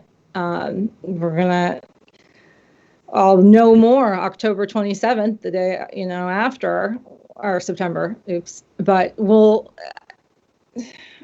it's just so hard to say right now. Everything is. I mean, it's going to be a challenge for sure, but more so than regular pay-per-views at least. All right, so another one for the both of you guys, right? Because again, we sit here and we play matchmaker and promoter every single day. It's like, oh, well, we want this guy to fight that guy. Why can't they make it? He made this much money last week. So,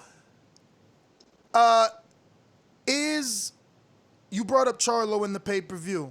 As a promoter, did you rub your hands together like, yes, because of the drama with the two of them back and forth on social media? Or were you like, oh my God, this is going to ruin numbers because now we're not selling this wholesome dual championship family? They're divided. Or, I mean, how's that work for promoters? Hey, I come from the background of no publicity is bad publicity, but if you're familiar with the Charlos, they're arguing with each other often. So, but they got a lot of love, and they're brothers, and they're doing twin brothers doing something that no one's done before. It's crazy to see their success. So, I think just them first of all, and the fights are actually really good fights, both of them. I think that they opened up our whole Fox show, the whole Fox on PBC deal back in December a couple years ago. And we had to flip a coin for who was the main event on that one. And because those fights both could have been too. But no, I like it. I like everything that they do. I like their style. I think them alone can sell anything. Guys, their personalities and their brothers. If any of you guys have brothers argue. It's just that they decided to take to social media to argue with one another. I argue with my younger brother, Miguel, all the time. And it's okay because we're brothers. I love how they are. They want to be the absolute best. They're like, my fight's going to steal the show. No, my fight's going to steal the show. The one thing that I have to tell people is they're never going to fight each other. What craziness did we see on social media last week? Oh, the Charlos going to fight each other, whatever. No, are you guys kidding me? Come on now, let's use some common sense. They were arguing, and their arguments just spilled onto the social media. You know, at the end of the day, you're gonna yell at your brother, and then an hour later, you're gonna give him a hug and say, "No, I still love you, bro. You know, we're blood, this and that." That's exactly what they are. I like the friendly rivalry between the two. Jamal wants to prove that he's the baddest man on the planet. Jamel wants to prove that he's the baddest dude. It's gonna make for a better night on September 26th. And as Brittany mentioned, both guys are in very tough fights. You get 5 title fights. I sound like, Subway. You know how they have the fight? You get 5 fights. $5 night, September 26th. We're going back to the days of Don King back in February '93 when Chavez was fighting Helgen, and every fight was a pay-per-view world title fight. So, guys, we need to shed more light on that. The Charlos are obviously front and center, but you get 5 title fights in the process. Come on now. Let's do this. Oh, definitely. I was looking for that Barrios Cowboy fight, and I'm glad it's still on. I think it's going to be on the Tank Leo Santa Cruz, so I'm glad that fight. Have y'all figured out, though, the logistics yet? Because from what I understand, it's going to be like a couple of fights and then one of the Charlos, and then it's almost going to be like 2 cards stacked together, from what I've heard, correct? Yeah, there's going to be the first part, and then there's an intermission, and then we're going to go into a different show. That's so interesting. What was the idea behind it? Was it just the fact that both these guys are, headline caliber fighters and you have so many fights on that card? Or was it more of just playing around to see how it works, maybe a little bit more logistically? No, it's that we got both guys. We got 2. I mean, it would be so much for one card alone. Definitely. So we got 2 cards. Might as well kill it off in one whole big day, and you get a BOGO deal, buy one get one free. Definitely. Yeah, I love that idea too, because I've watched boxing all my life, and the way it was, what starts at 7-8 o'clock in Texas where I'm from, we start the barbecue there, and then we have the family over, right? And now in this sense, it's like starting much earlier. We're going to get to kind of like have a full day of boxing, under the same kind of party, I guess. You know what I'm saying? It's really cool to think about. I don't know if you remember this, guys, or Ray, you will. Remember back in, I think we were in Texas, PBC show, first year, we did CBS and then into Showtime. And we had 2 separate shows. Yeah. Frampton Chavez, I believe. Right. Yep. Yes. But that was a whole different thing because we had to clear the venue out and let new people in that had purchased different tickets. And wow. Yeah, so I was kind of relieved that people aren't in there for this one because that wasn't. Yeah, that's a good point. Easiest. We had to clean it. We had to get the cleaning crews in there and get everyone out and back in. But yeah. So we've done it before. It was a long day, but it was worth it. That was a good 2 o'clock or something on CBS local time down in El Paso. We went from like 2 to 5. And every day. I never know where we were or what date it was. I just know the fights. It's July of 15. Chris Arreola fought Fred Cassie the night before. Frampton fought the late Alejandro Cabrita Gonzalez, and then Chavez fought Marco Reyes on Showtime in the nightcap. Man, that's a memory right there, Ray. Hey, Brittany and Ray, nice to have you on the show. My name is Mide. I'm the correspondent from across the pond in London, United Kingdom. Love the UK. Hey, you should come. You're welcome anytime. We love boxing, and close their borders to us. I'm trying to go. So. Yeah. Actually, I have like a question for each of you, right? So I'm going to start with you, Brittany, and I hope that it's not too controversial, but like being like a female promoter in like a male-dominated sport, like what is your kind of like approach to just like pushing the female boxing like over like some of like the male fights that we have, like because I think we have like some wonderful female talents that don't necessarily get enough shine. So what is it one of your mission just to push women boxing a bit more on the agenda? I probably haven't been great at it. We don't really have any women fighters in our stable, but I am very good friends with Clarissa Shields. Well, very good friends. She's going to be like, no, I really do. I think she's great, and I think she's doing a great job for women in the sport. I mean, it's been a while since anyone, it's been probably forever since anyone could really say a female fighter's name, and she's like getting that kind of recognition. I mean, I go back to like the Mia St. John days. She's in my head. I think she did some fights with my family back in the day, but I think that right now there's like kind of a big push for women in the sport anyway. And I should probably get behind it more, but I'm so busy with pushing my own guys right now. That's I'll cool. just push where. It's totally understandable. And if I can maybe extrapolate on that question a little bit more, like how about like your personal experience as a female in the sport? Like obviously you come like from a great boxing family, so I'm sure you haven't had that much hurdle thrown your way, but I'm sure that you have had like a little bit here and there. So what is your view on like the role of female in the sports right now?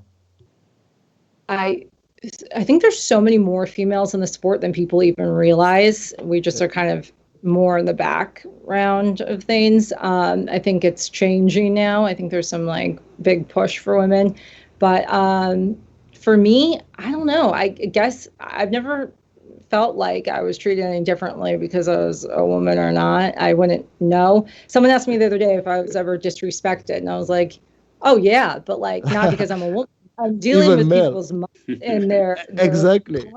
So I'm telling you, your fight's no longer. We're going 4 rounds instead of 6. Yeah. You're going to pass out whatever that is in front of you. That's like your livelihood and your money. So I don't think it was ever because I'm a woman.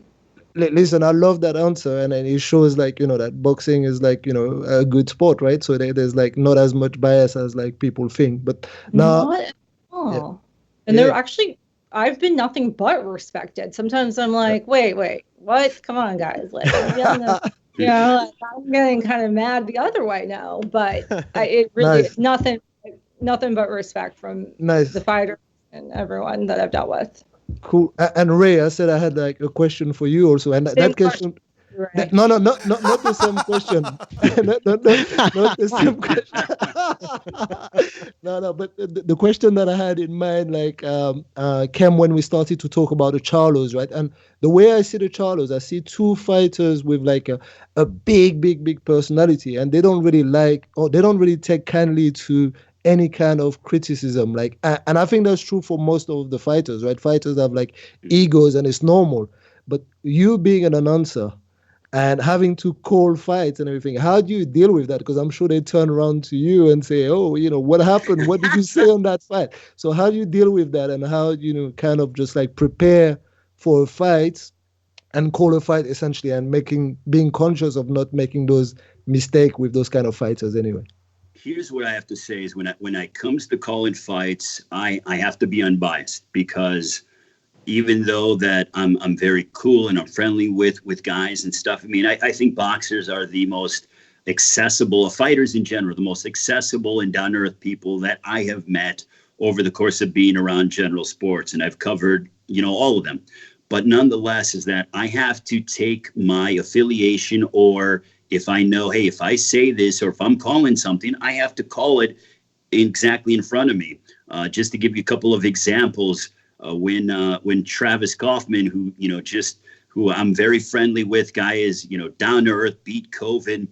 Guy is, I think he's a world-class fighter, but he fought Scott Alexander a couple years ago.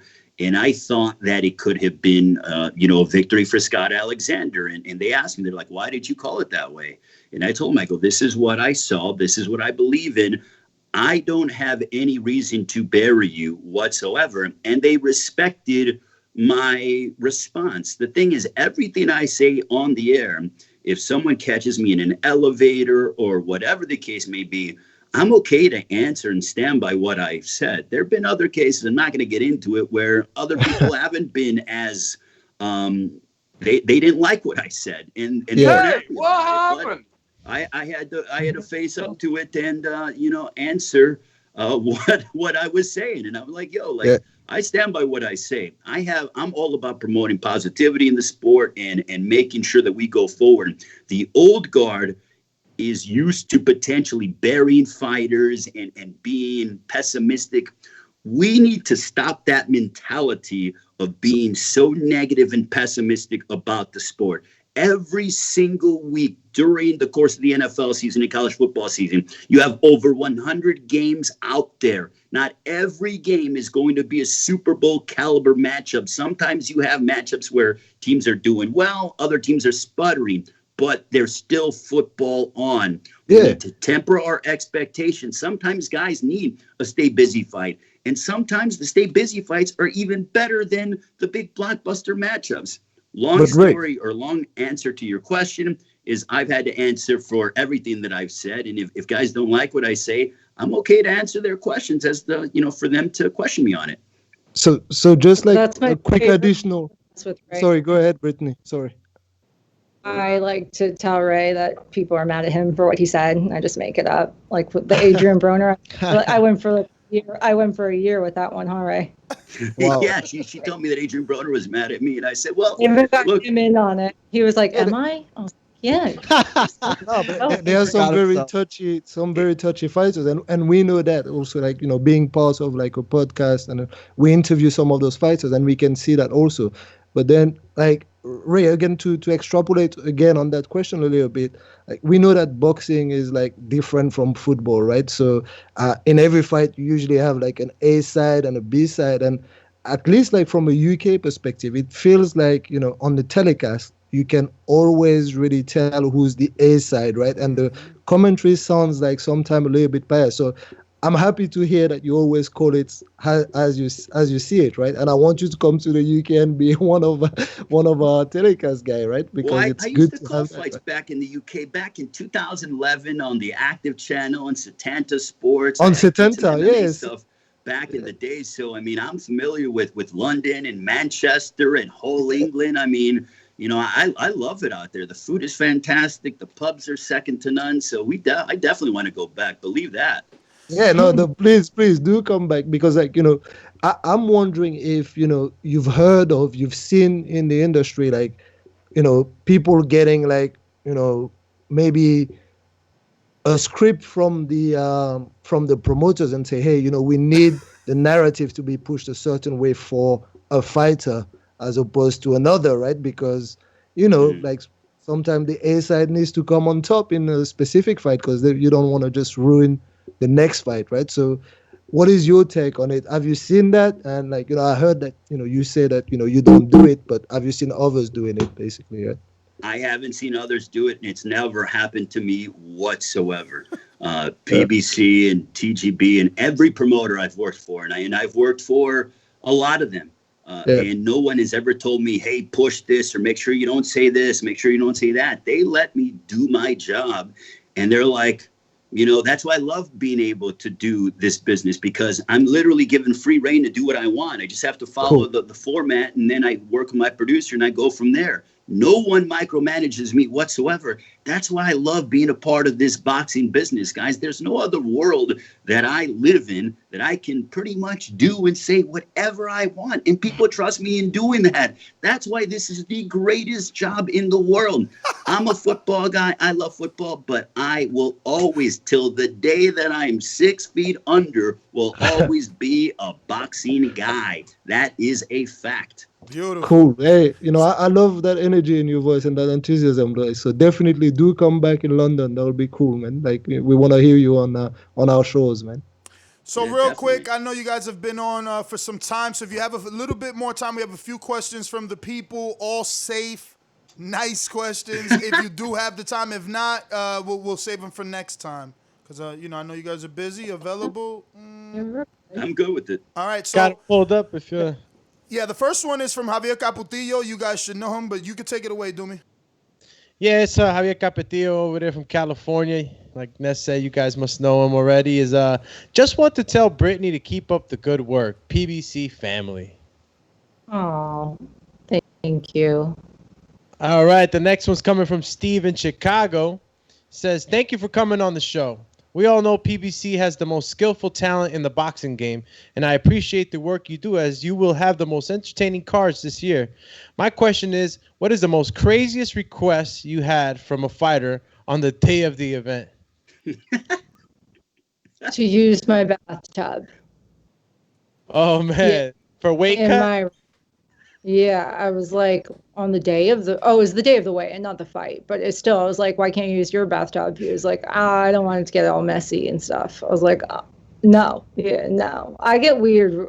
There's been some that I'm like, like, I just don't even understand. They call me when their sink's like flooded in the hotel too. I'm like, guys, there's a whole phone over there that goes right to the front desk. They'll take care of that for you. But guess I'm a plumber too on the side. All right. The next one's coming from King Amin of Essex here in Newark, New Jersey. He says, peace, champ. What's your best or worst memory that made you aware of just how committed you are to the family business and to the sport? It is 24/7. When we were traveling too, I mean, I was on airplanes all the time. One time I was delayed and stuck at LAX, and it was filled with people, which probably never happened again. And now I can't even believe I missed that. And I was just so tired. Ray, I think we did that 6 in a row, that stretch. And I at that point I was like, no one else would do this if it weren't their family. And like, it was exhausting. I mean, people don't realize how much work goes into a fight leading up to it, and then fight week. Like, everyone shows up for the press conference and the weigh-in, and it looks great and fun, but we're there constantly working and getting these guys in. They miss their flights. They do this, they do that. They come in, this guy's overweight. You have to, my dad's like, stay on him. And I'm checking his weights. It's just, it was crazy. And I'm definitely committed. I don't think anyone else would have this commitment if it wasn't their last name and their bloodline, because it's a lot of work. All right, next one's coming in from James Valdez. Says, Chris Arreola has a history with TGB. What are your thoughts on his upcoming fight with Andy Ruiz? Should he have retired, as he has mentioned? A win against Ruiz will only ensure further punishment to himself, in my opinion.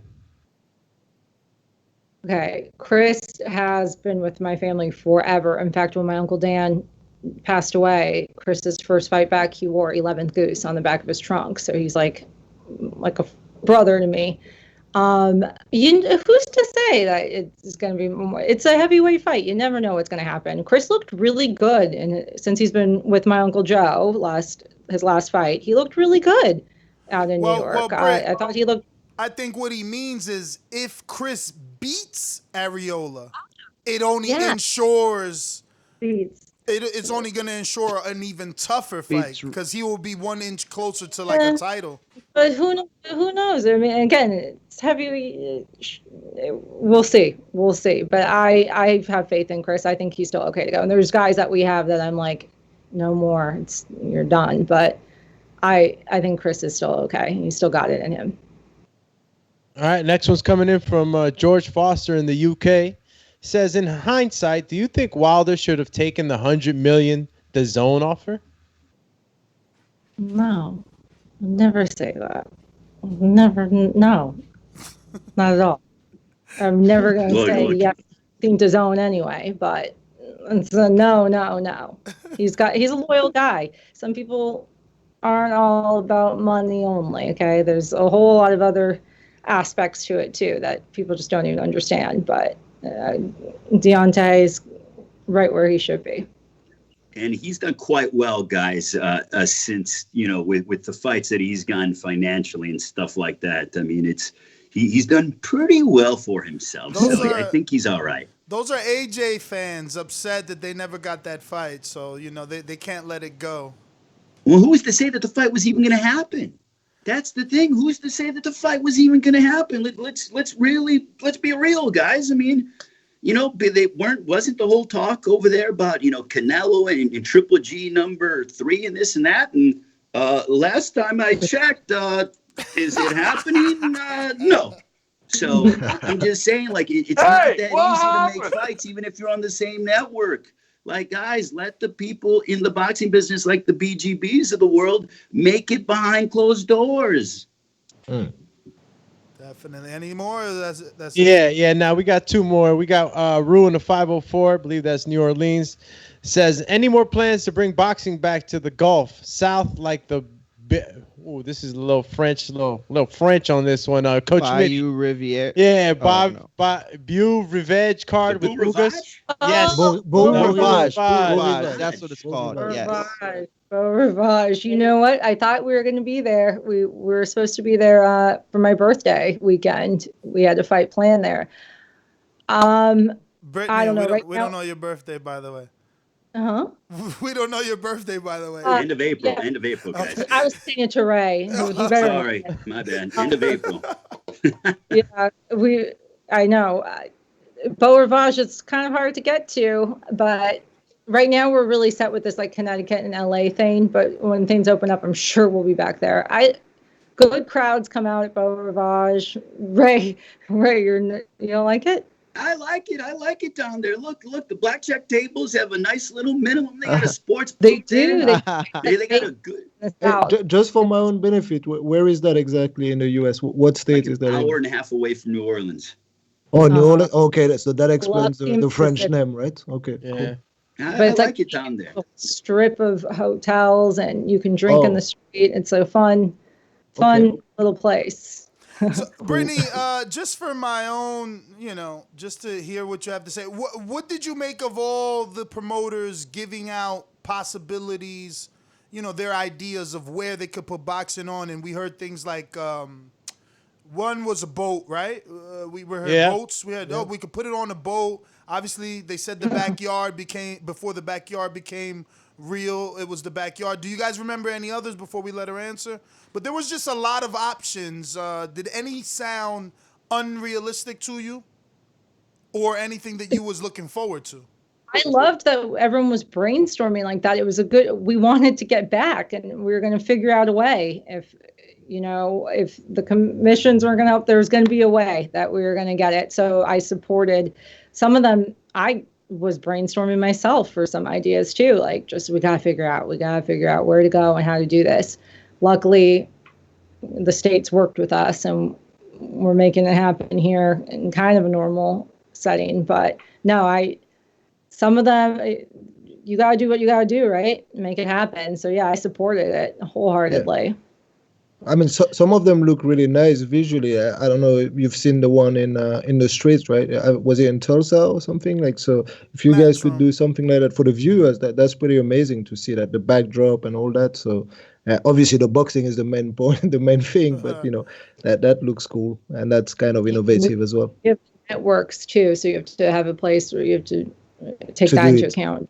Yeah, trucks makes and sense. it's not, and the crews. So Yep. I'm happy we locked in 2 places that were working pretty well for us too right now.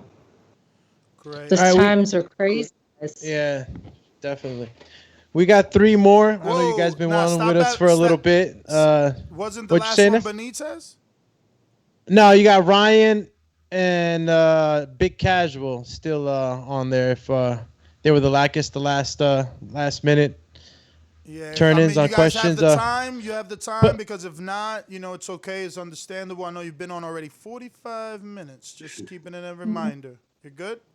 Ray's stuck in the bubble. He's not I'm going stuck in the bubble, so you guys got me for as long as you need. All right. All right. Brittany might have to drop out. She's got, she's swamped with work, but I'm good. Yeah, Brittany, if you got to go, you got to go. We understand. Well, I'm good right now. All right. All right. All right. Next was coming in from James Benitez, and he says, based on all the social injustice and unrest in the U.S., other sports associations and leagues are asking for accountability from law enforcement. Since boxing has a large population of African Americans and diversities, what do you feel boxing can do better to support these movements? Ray, I just think that, look, people need to get more active in their local communities. That's where it starts first and foremost. And with the way that there's a lot of social unrest and uncertainty within our country, if you want to make a stand and you're so passionate about it, you need to stand up in your local community because it all starts at the local level. People need to do what they do in the areas that they live, that they shop in, that they give their money to, that they provide economic power to. So start at the local level and deal with those that are in power locally and put pressure on them. Try to talk to them. We need to give them our concerns and why we feel it is unjust. And then wait for them to take a plan of action. We demand a course of action and then give them some time to implement that. And then if they don't do that, then we go back and say, hey, you didn't do what you said you were going to do. It's about listening. We all need to listen to each other instead of pointing the finger and stuff, because that's going to get us nowhere. We know that social unrest and things have happened unfairly across the board. And now we need to take a stand and we need to demand action. But enough of the finger pointing. It's out there, clear as day, what's been happening. But now we need action from our local officials. Look, I respect the players that are, taking a stand. Unfortunately, our fighters they don't have a season. They get their one fight. Some of them only fight once a year, especially right now.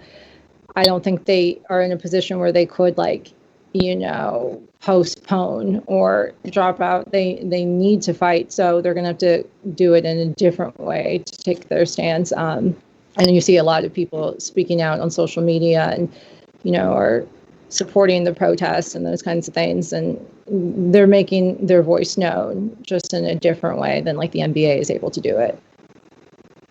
All right. Next one's coming in from Ryan O'Rourke, and he's coming out of the UK. Says Gary Russell Jr., Terrence Crawford fight. How realistic was that? I don't know if you guys caught that Russell was, really coming for Gary Russell was really coming for Crawford on social media, trying to get that fight. So I don't know if you got wind of that by any chance. I saw it. Look. Here's the thing. I don't put anything past Gary Russell. The guy's a world-class fighter. He's a champion at 126. It would be a significant jump up, whatever the case may be. So, it's clear that Crawford, from my standpoint, I don't think he even entertained it or whatever. So, he's going in a different direction. But you know what? Kudos to Gary Russell saying pretty much I'll fight King Kong if he's in front of me. Don't matter. I like that. I like Gary Russell saying, hey, I'm calling out, what people are saying, or one of the top guys at 47. If guys are going to fight me at 30, 35, 40, you know what? I want Terrence Crawford. Crawford don't have an opponent. Let me fight him. I like that mentality. Look at what Pacquiao was able to do. And I'm not saying that Crawford or that Russell was anywhere near Pacquiao or whatever, but Manny Pacquiao went ahead and jumped 8 divisions over the course of his career. And you know what? Gary Russell's in shape. He's intelligent, got crazy hand speed. I don't put anything past him. If he wants it and Top Rank was able to do it, then hey, let's make it happen. Why not? Ray, even though Crawford didn't give him the opportunity, would you like to see Gary still pursue a welterweight career? Like fight another welterweight out there? I think there's a lot of fun fights to make it at 126 and at 130. But look, I like the fact that Gary Russell is saying, you know what, bring them all to me. I want to fight all the top guys. I like that bravado. I like that edge. He kind of played a heel personality a couple of, he played a heel personality a couple of years ago when he was calling out, or like a year ago when he was calling out Leo Santa Cruz, and he kind of, he was talking with his father and stuff. He's kind of embracing being a heel. I don't mind that because it gets people, talking and everything else and stuff like that. So, Gary Russell was like, you know what? Let me play the bad guy and see if it's going to entice people to fight me and stuff. And who knows if Leo Santa Cruz is able to defeat Gervonta Davis, who's to say that Gary Russell and Leo Santa Cruz right there might be in the upcoming future? You never know. I want to see Gary Russell fight again. I thought he looked terrific against King Tug back in February. So, ask and you shall receive. Yeah, I mean, that's the sad part for Russell fans, though, right? Like, King Tug is already scheduled back in action, and we're still waiting for Gary to get a fight. Like, we want to see him fight. Oh, Ray's gone. For more than one. But that was the last one? You actually had Dominique Christoph, who says, much love for keeping boxing alive. PBC for life. That's Mr. PBC. Oh. And he dubs himself Mr. PBC here on the show. Yeah. So, that was just, Dominique showing love. Thank you. We need it right now. Hey, Brittany, that's not really a question, and it's just a shout out to you. And I believe it's your Uncle Joe, right? He was training Amir Khan. Amir Khan is like one of my favorite fighters. Like, so he had a little stint with him. So shout out to him. That's just a passing comment from me. This is behind me, some boxing history of all my uncles and dads fights back in the 80s.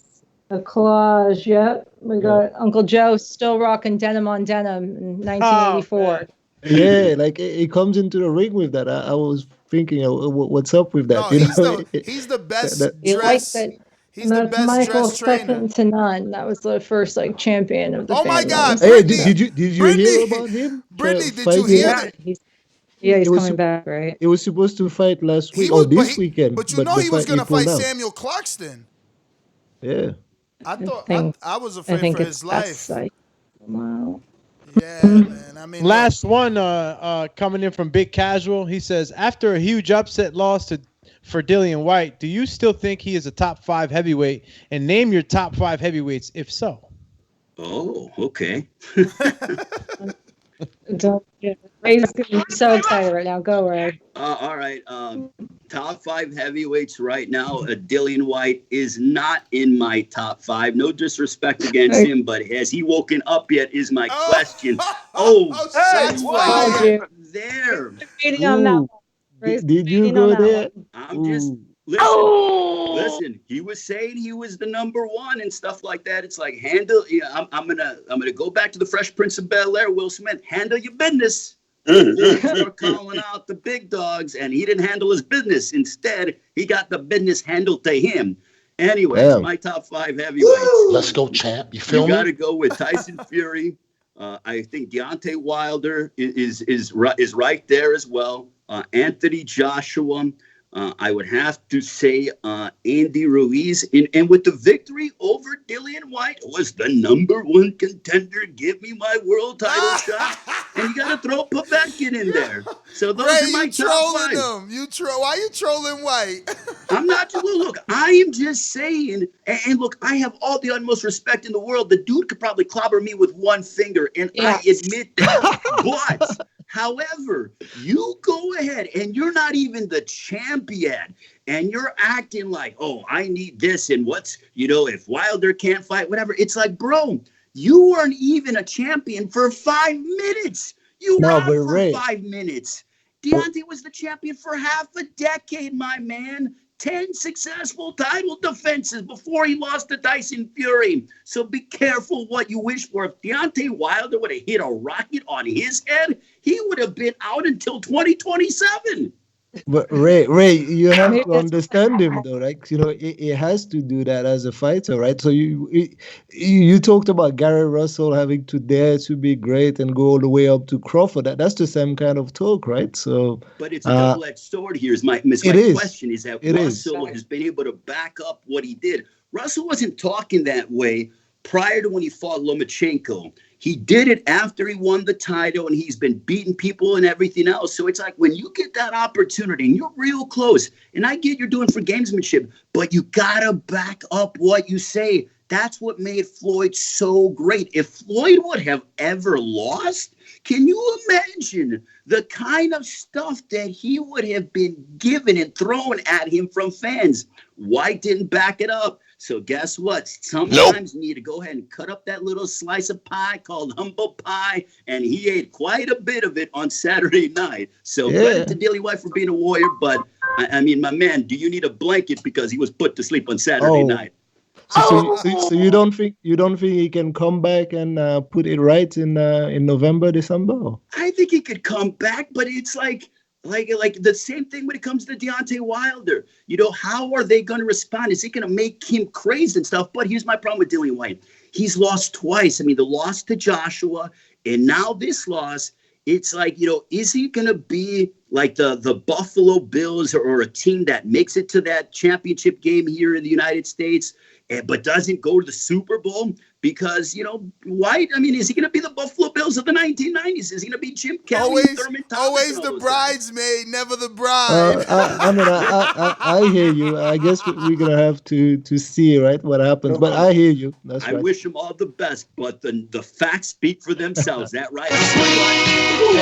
Like a truck. Hey, I represent the UK here, so I have to put a little bit of a fight for him. You know what I mean? I hope I never hear that song again. It's cool. English fans, but man, I feel like I'm sitting in the chair, guys. It's been played out a little bit. Yeah, Ray, hey, please tell him, Brittany. Hearing it again in a. Please tell him you can't have a show without that song. That's what gets the fans going. All right, the absolute last one. The absolute last one is coming from Long Island. Dr. Mofongo, get him, Doomy. Dr. Mofongo, I didn't reset for that one, so go ahead and take it. Given the fact that we saw an actual crowd and less strict COVID restrictions overall in Australia with the Zoo Horn fight, do you see it as a possibility site for Wilder Fury 3, given Bob Arum's insist that there will be crowd present for that fight? I mean, anything can happen. I can't even think about that fight yet, you guys. There's so many before, but yeah, I mean, anything's up for that one. We got a little bit of time. Let's just keep hoping that we get to that point, that we're going to let people in. I know Texas is moving toward that, so let's hope Vegas and LA are close, or even New York. I mean, anywhere, but let's hope that we are open too by that time. I know you kind of answered this before, but I guess factoring in Wilder Fury, would it be worth the travel and, Yeah. It would be worth it to you, okay. Yeah, because it's an international. He's going to have to travel anyway, Tyson, we'd have to be doing it regardless, so that one would be worth it, yeah. Well, you guys have been great. Thank you for your hour. Man, awesome people you two are. Thank you. You were on the show with us for one entire hour. We appreciate that. You want to give out any social media, please do so. You want to give out any, upcoming cards you want the people to be aware of, please say. If not, thank you once again. Enjoy the rest of your day, and we appreciate your time. Thank you. Ray, you could take. All right, SBR Flores for me on social media. And I got to tell you guys, I love the boxing voice. I love your theme song because ain't no other name in the game. It's called The Boxing Voice. BBC on Saturday night, live on Fox. That's how we do it. Thank you, Ray. I appreciate you so much. Brittany, thank you for coming on. We appreciate you guys taking out the time. See you next time. There you have it, ladies and gentlemen. Promoter TGB and Ray Flores, the announcer. Thank you so much. All right, guys, let's open up these phone lines, right? So what we're going to do is rush through these topics here. We're just going to go ahead and make our picks and get to some callers and talk some boxing. Second on the deck, we had Am I missing something? London.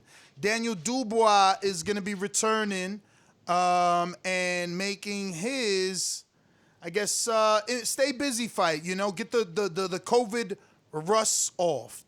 I'm picking Dubois. I never heard of Ricardo Snijders, but hopefully Ricardo does good enough. Was that the Italian accent there? Yeah. Yeah, hopefully Ricardo does enough to earn himself a comeback. Like, hopefully he fights well enough that we're like, oh, I want to see him the way I want to see Luther Clay, who's going to be on the show tomorrow at 9:30 a.m. 9:30 a.m. 9:30. Let me get some of these super chats. Okay. Got a couple, unless you wanted to say something real quick, Mid? No, go for it. Super chat, man. All right, let's do it. Jordan Baker says, super chat to the real laughing emoji. Middy mad laughing emoji. Yo, next one's coming in from Jordan Baker. We have to get him on the show more. Hashtag maximum bumness.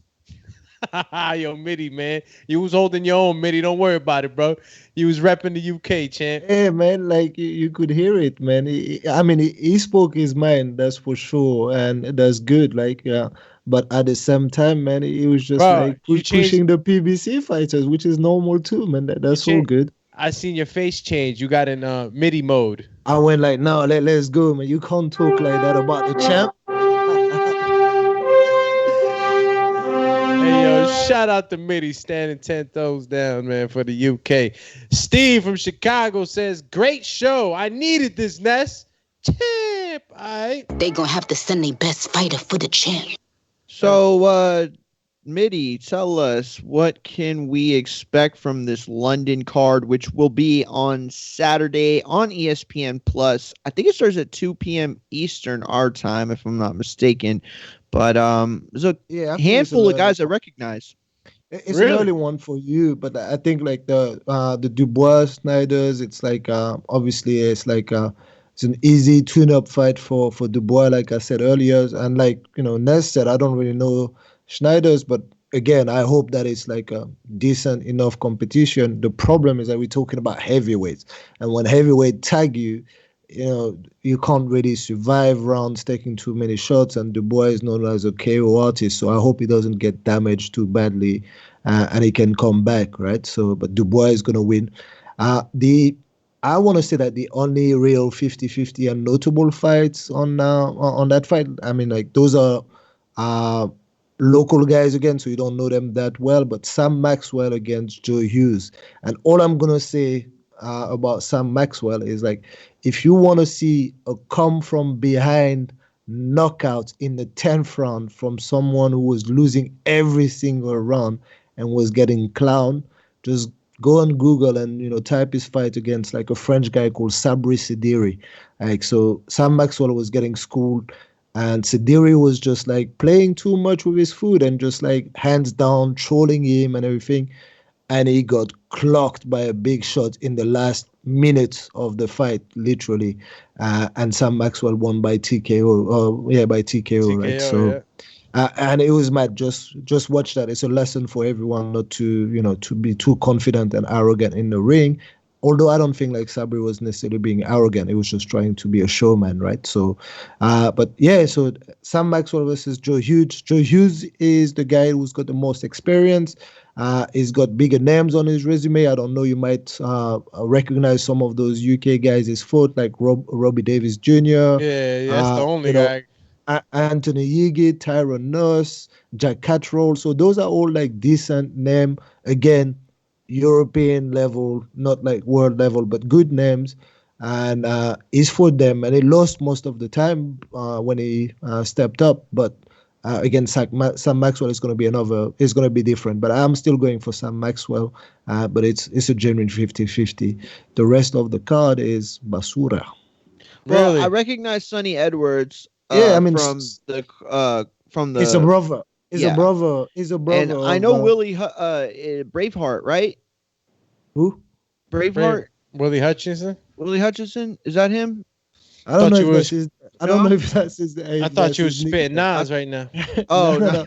Braveheart, I'm gonna hit you when I say smart. I was like, Sonny Edwards for sure, because he is the brother of like Charlie Edwards. Like Charlie Edwards is the one who got the win by kind of like Suleiman going into the ring against Martinez, but Sonny is also the talented younger brother, right? And but is a bit more spiteful than Charlie. But again, he's just like fighting like a local kind of like fighter, and it should not be giving him any problem in Thomas Essomba. He's got few losses on his records. It's being used quite a lot. It's based in the UK, but it's actually originally from Cameroon, right? So, there's the IBF international title in the super flyweight division. That's right. On the line for the Sonny Edwards fight. That's right. So there's a title on it, but it's really like a title for Sonny to lose basically, or just to grab essentially, right? So it should be outclassing Essomba. No, definitely. Yeah. I think though, what's interesting about it is that it's in the IBF, and the super flyweight division in the IBF is really weird. Like the guys they have over Sonny, like first of all, they have their first two spots vacant. So this could be a telling fight for him. If he were to, grab this piece of hardware, he could find himself in a, pretty lucrative position here. Yeah, I mean, like he wants to to make a name for himself, and also step out of the shadow of his brother, right? So definitely, his brother is the one who's been like on the top cards and everything. So his son is time to shine. So yeah, but I have him definitely for the win. Other than that, like obviously I'm surprised that Hutchinson, because it's like you probably have seen him because you're a degenerate, like you watch like a lot of boxing. Twitter introduced him to me about a year ago, maybe. Yeah.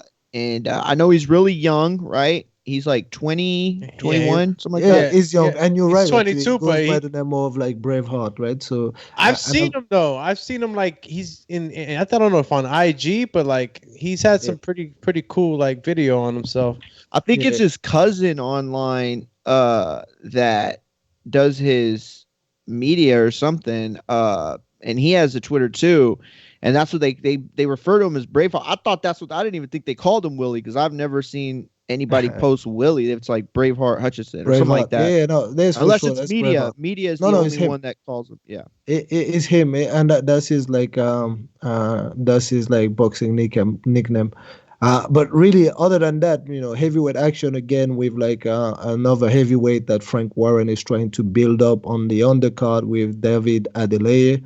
And again, is expecting to get like the knockout. The next like 3 or 4 fights from Adeleye are gonna be like fights against He's only had one pro fight though, right? Yeah. I think that must be his second or third fight. I think that's gonna be a third fight. Fight. Okay. I've seen him twice already. So I've never seen him. I just saw when they released the.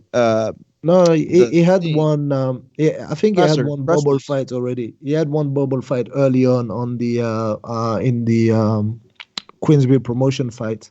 Again, I can't tell you who he beats, but that's gonna be the way for the next like 3-4 fights for him anyway. We won't be able to know who the opponent is, but they're gonna stop him up like gradually. But we're all hearing good thing about him being in camp with Tyson Fury.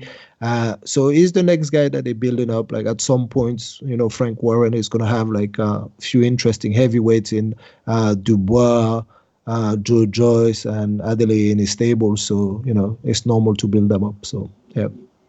So that's pretty much for the UK card. The UK card. Yeah. The only, I think the fight that is really interesting, like I said, is the Sam Maxwell versus Joe Hughes in terms of like good 50-50 matchup. And I guess you're right, the Sonny Edwards also, but I think Sonny Edwards has a bit too much like talent and pedigree for Thomas Essomba, right? So yeah. Bro, you know who's a big piece of shit? Ooh, big piece of poop. Dana White.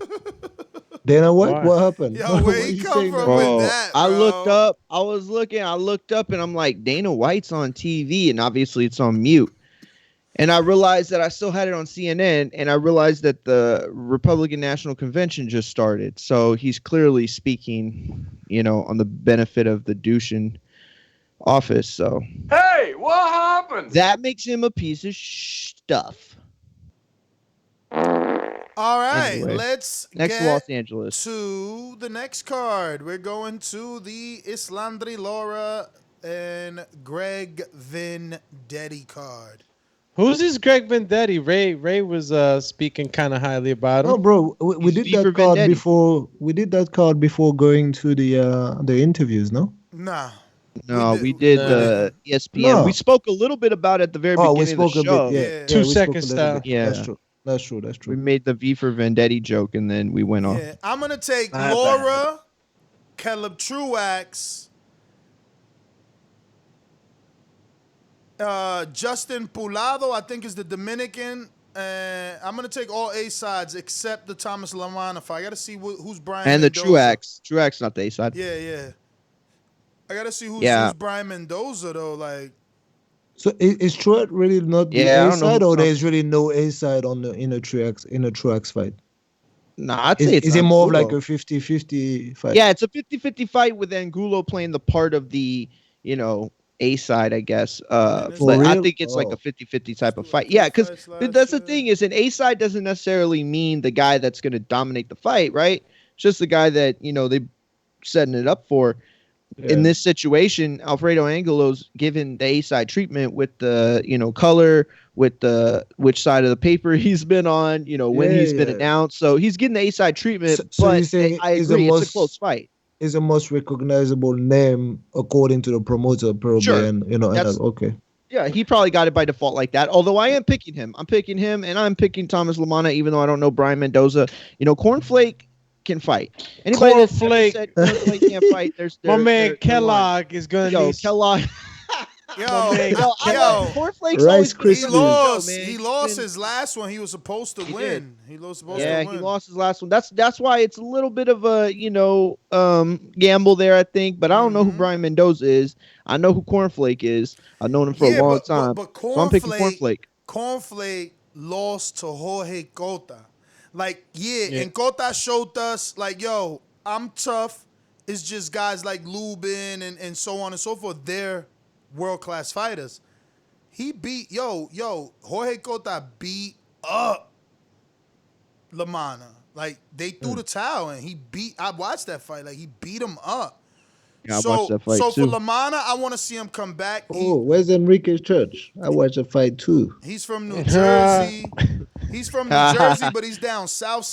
He's like in Minville. That's like, super duper down south. But I'm gonna go with Brian on this one, guys. oh yeah, Brian's coming off a loss to somebody you never heard of though.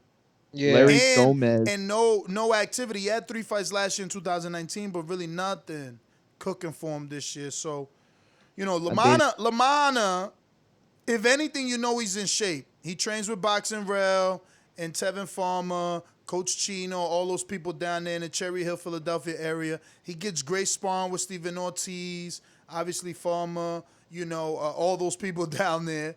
So Raymond Savage Ford is over there. So, he's at least going to be ready, but, that's all I can say. I'm gonna go with Lamana because I know him. I don't know the other dude. But I just think that the other guy, I don't know. I you think just the like other his guy's name on just BoxRec? You just like his name on BoxRec? nah. What is Nah. it? Is it the braids that you like more? Because you never seen Brian Mendoza a day in your life till you Googled them. Brian Mendoza. Listen, Brian Mendoza got less than half of the amount rounds box that Thomas Lamana has. Thomas Lamana's a lifer, you know what I'm saying? Cornflake is a dude who's stays in the gym, stays in the ring, and he's got a passion for boxing. I don't know this kid, but 18-1 is not a bad record. But Larry Gomez, or was it Gary Gomez? Who did he lose to? They call him La Bala. Brian Uh, Mendoza. No. But who did Damn, Brian that Mendoza? last He lost, name- Larry Gomez.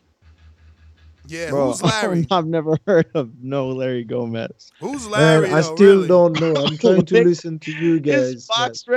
box rec pick looks like he took it with an Mitty, iPhone there's 3. nothing for you to listen to. Listen to me. You at least know the dudes that we don't know of in the UK. You can tell us, I know this guy is this.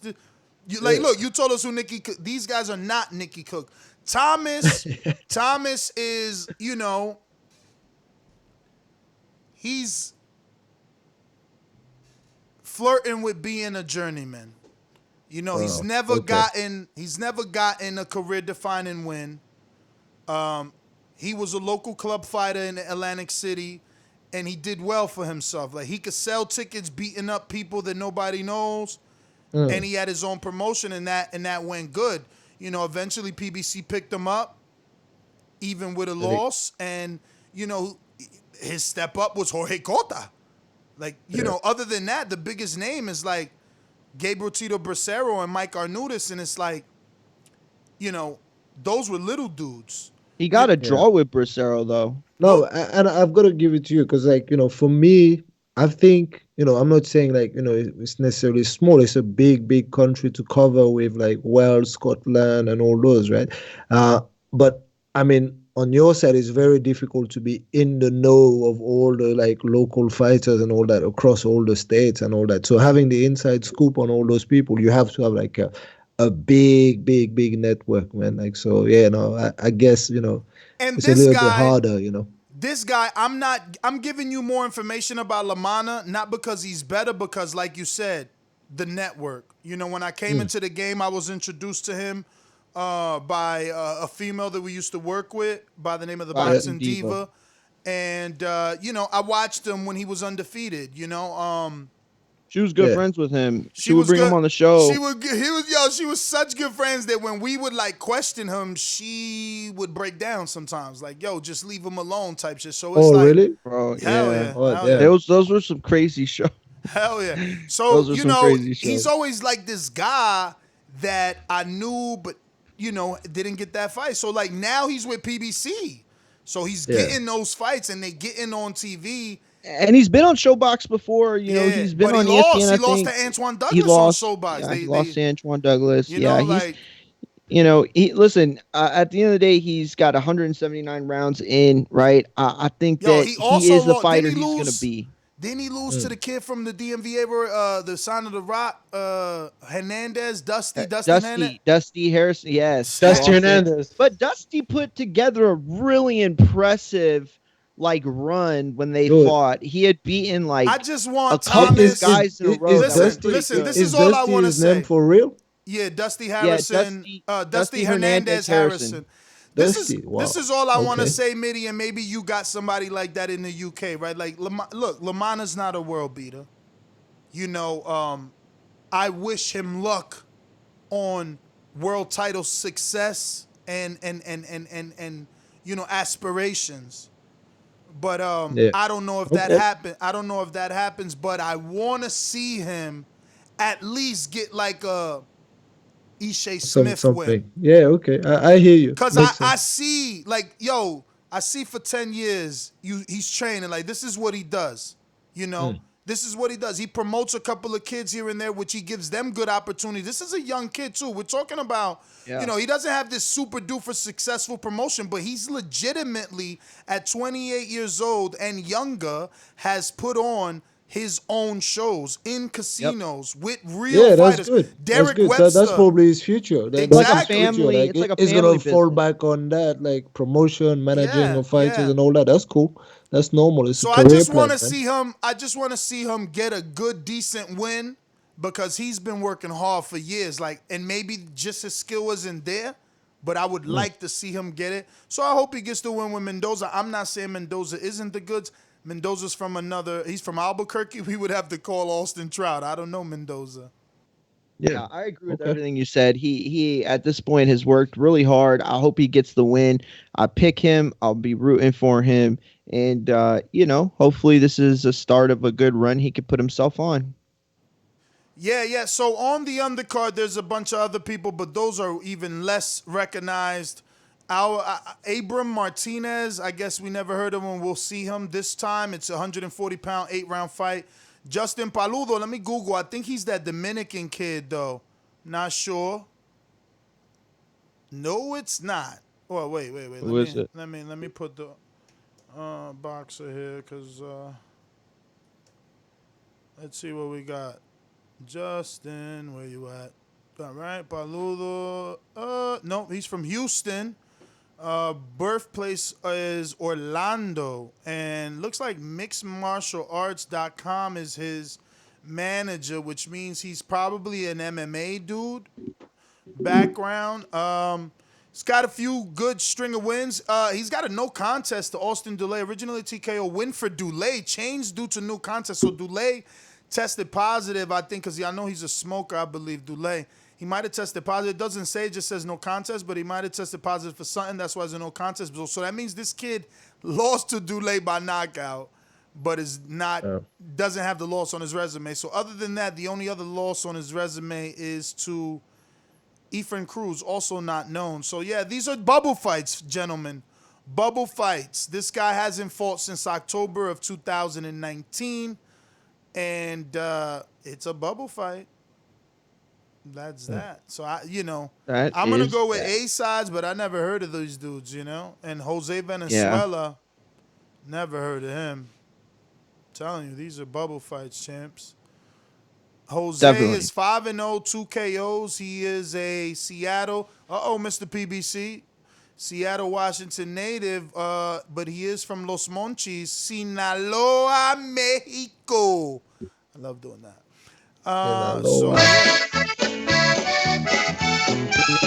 Jose Venezuela, he's going to be taking on Zach, whoever, Kun. Let's see who he is. That's Mystic Zach. Mystic Zach. Okay. He's nobody. He has no face on BoxRec, so we already know. He's going to have to make a name for himself and get a face on BoxRec with this win. So, yeah, all A sides. We were rushing through this, so we're going to have to put more speed on this. News and notes. Selby Cambroso title bout off with no new date. Fight could possibly be moved to Australia, allowing fight fans in attendance.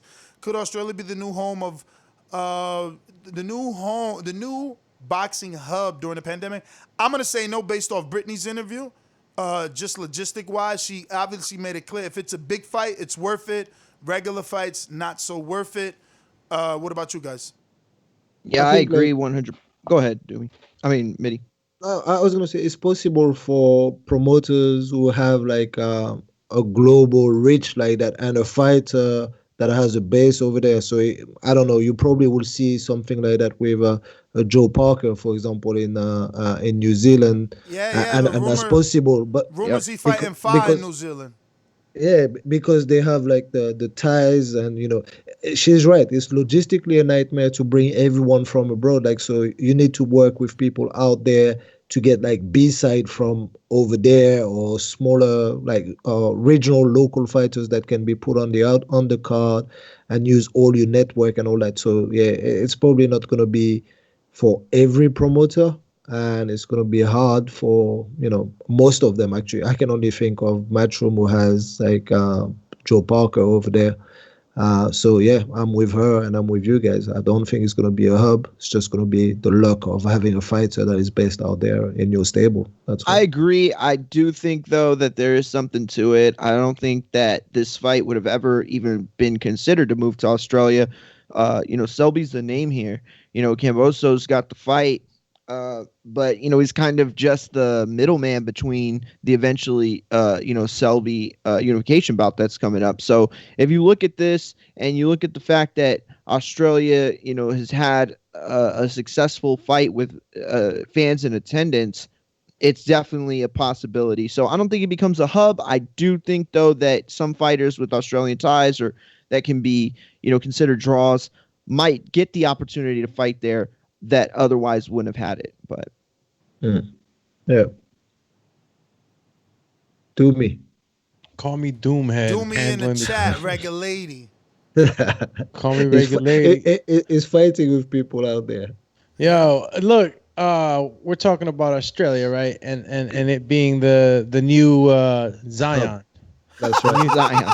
The new Zion Williams. This is the Matrix, and we're in that Zion. Look, you got probably the only country right now, if I might be mistaken, that's holding events with crowds, and 16,000 people, man. That zoo fight, it brought me back to that. So I don't know how much logistics and stuff like that, who got passports and stuff like that. I don't know if that stuff is pretty hard when you got guys that live in America and obviously have to have a passport. I know sometimes we're late to go, renew our passports and all that stuff. But if there's money, gate money, you bet your butt. If I was a promoter, I'd try to make something happen out there. 16,000 people. What does that equate to, Mitty or the panel? Yeah, that's some money. Just go for an average of like $100 per ticket, right? So an average, there you have it, 0.6 mil. Well, yes. So I don't know. I would definitely be looking at that. You heard Ray, man. Anytime you could get $5 million off the gate, that's great. So if you getting $6 million just with an average of 100 tickets. $100 tickets at 16. That's the math promoters need. That's $1,600,000. Yeah, 1.6, not 6 million. Oh 1.6. damn, Mitty, what's up with you, man? I said 1.6. It's the accent. It's the accent. It's the accent. Yo, so right. That being said, we got now to discuss. Hey, just one thing, before it slips my mind, that threw me off. She said, people who have passport. What did she mean? Illegal people? No. There's plenty of Americans, bro. I got so many friends that don't have a passport, Mitty. It's insane. Oh, you don't? So you don't need one? Do you have stop and search kind of thing? They can stop you and ask for your identification and passports and all that. They'll ask for your ID, not your passport. Damn, who you Interpol? Now, if you're a person of interest by ICE, they might ask for documentation for residency and citizenship or naturalization, but not regular police. And so you have ID card, or you have, or you walk around license. With driving license. Yeah, which is a government issued ID out here. All right, I see. We could fly to certain states with your driving license and countries that are part of the United States with our driver's license. I could fly to Puerto Rico just with my driver's license, no passport. Yeah, because Puerto Rico's got a special status, right? So it's Hawaii. I flew to Hawaii without my passport, just my driver's license. I could go to Guam if I wanted to, but I haven't done enough research on Guam and what's on that island. But Hawaii is part of the U.S. American state, right? Puerto Rico, I think, is a slightly different status, but it's considered you can travel in and out of there, with you. Okay. I mean, I don't know all that. I just know it's part of the U.S. Cool. All right. Cool. Yeah. So we got to talk about Jamel Herring and the Jonathan Oquendo card. Big Baby Jared Anderson, the real Big Baby Jared Anderson, will be facing off against Rodney Hernandez. Step up, gentlemen. You see? Call you step up. I got my stalker in the chat, saying that I scream, I don't know boxing, but see, we were talking about Rodney Hernandez the other day, and about Philip Hergovich and timing and when a heavyweight is facing names, how fast.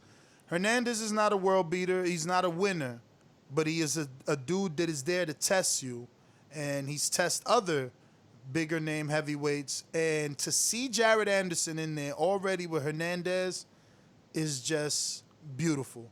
In his sixth pro fight. I don't understand what's up. This is not like Top Rank. Again, it's not like Anderson is going to upset him. I highly doubt it. Bacoli just beat him. And this is in order in terms of the way... You mean that he's not going to get... that Anderson's not going to get upset by him. Exactly. Thank you. Yeah. So, Hernandez just lost to Bacoli. Before that, Joey DeVaco, famously known for allegedly knocking out AJ in sparring. And he has a draw with Joey as well. Yeah. No, believe me, that draw that he had with Joey was enough for me to bet on Hernandez the second time, and Joey got the win. But we don't even really know. I'm not even gonna say that I remember. Whatever. We watched it though. We bet on that, and he he lost. I thought maybe he could have upset Joey because Joey be bull crapping, man. But anyway, Yeah. LaRon Mitchell also faced him. Ajagba, Jonathan Rice, Zhao Zhang. Zhao Zhang. So there's and that Sergey Nigerian Kuzman. dude, the Nigerian dude, I cannot pronounce it. He was a bust. Like, I went to see him in Florida. He's this big Nigerian. He was talking mad trash about AJ, saying AJ's not a real Nigerian and all this stuff. And then he got a PBC fight, and Rodney knocked him out. Rodney that we're talking about right now that isn't supposed to upset Jared knocked out this big Nigerian trained at the heavyweight factory for years by Stacy McKinley, who people love and adore because he trained Mike Tyson. They always want to see Stacy train a heavyweight. Well, there you go. He smoked his boots last year. First round knockout, Rodney put him out. So, you never know. This is like great for Jared, and I'm happy that you put it in here and we highlighting it because I like to see guys that we back and do great things. And this ain't nothing to write home about, but it's definitely something to talk about. It's definitely a highlight on another card, and the fact that it's coming up so quick in September 5th, I think that's also something that should be talked about is the fact that, yes, Rodney Hernandez isn't a world beater, like you said. He has some losses, but he's been in there with all the guys you named, F.A., Michael Hunter, when Michael Hunter was really young. He's been in there with so many different guys, and, this fight's coming out really quick. It's next weekend, right? Or a week from next week, I guess. And it's one of those things where, like you said, it needs to be highlighted. We're going to be watching the Heron fight, him and Oquendo. So this is just another positive to see on the card, and I can't wait. Yeah, and for Rodney, when we struggle, like, what's his biggest win? What's his biggest win? That Nigerian dude is his biggest win. I wish one of you guys take a crack. Mitty, can you take a crack? Don't you got Nigerian background? Hey, no, Benin. It's close enough though. It's a neighboring country. Like, tell me what you need. I'm gonna send you the box rec so you can take a crack at his name because, right. I mean, look, he's already bounced back with a tune-up win. Hopefully we get to see him as the heavyweight division. I actually thought he had power when I went down to Florida to see him at Stacy's gym. But you putting in a pre-pro? Literally right now, sent. All right. Dan, Coach Mitty from West Africa, champ. I'm gonna try. I think it's my friend. I'm gonna disgrace. Like Honorio Day. Yeah. Iwarieme. Orianode Iwarieme. Damn, you made it so easy. I would have never thought of that. Onariode. Iwarieme, but I'm sure like proper Nigerians will probably just like correct me on that. I see the Iwarieme. Yeah, I see that. Iwarieme. Yeah, that looks good. That looks right, Midi. Onoriede Iwarieme. Damn, that shit sound like a freaking African song. Like he out there, he in the trap. That's the bird. Iwarieme. I want to sing and beat the drum. Ceremony. Yo, I can see him coming into the ring. People just chanting that. Oh, Nariade. Voodoo, the birthplace in Benin. Yo. Voodoo is definitely the birthplace of Benin is the birthplace of Voodoo. Damn, bro. I could see. Yo, if he could get back in the don't say winning, that. I'm scaring a few people in the chat, so please don't, man. Yo, if he could get back in the win streak, I could see people cheering that, like, Sweet Caroline and all that, and then the whole only one Ricky Hata. That could be his thing, like ordinary a day, and worry at me. Yeah, I like that. Shit rocking. You see? I love it. I love it, bro. Drop the ringtone on him. Bro, real quick, just so I say my piece real quick on Rodney Hernandez. Like, is he a super step up? Obviously not, right? No. But I'm gonna give Rodney Hernandez some credit on he comes out the first few rounds throwing leather. So if Jared likes to get into a fight, and that's what he told us when he came on here, he likes it when guys like to fight. So I expect an explosive fight. You know, just keep your hands up, protect yourself at all times, because Rodney likes to throw leather, man. Yo, let's see. I think that's it, right, Mario? That was the last note. Yes, it was. I guess the only mention of Herring was that he's on this card. But let me tell you, man, bro, he looks good.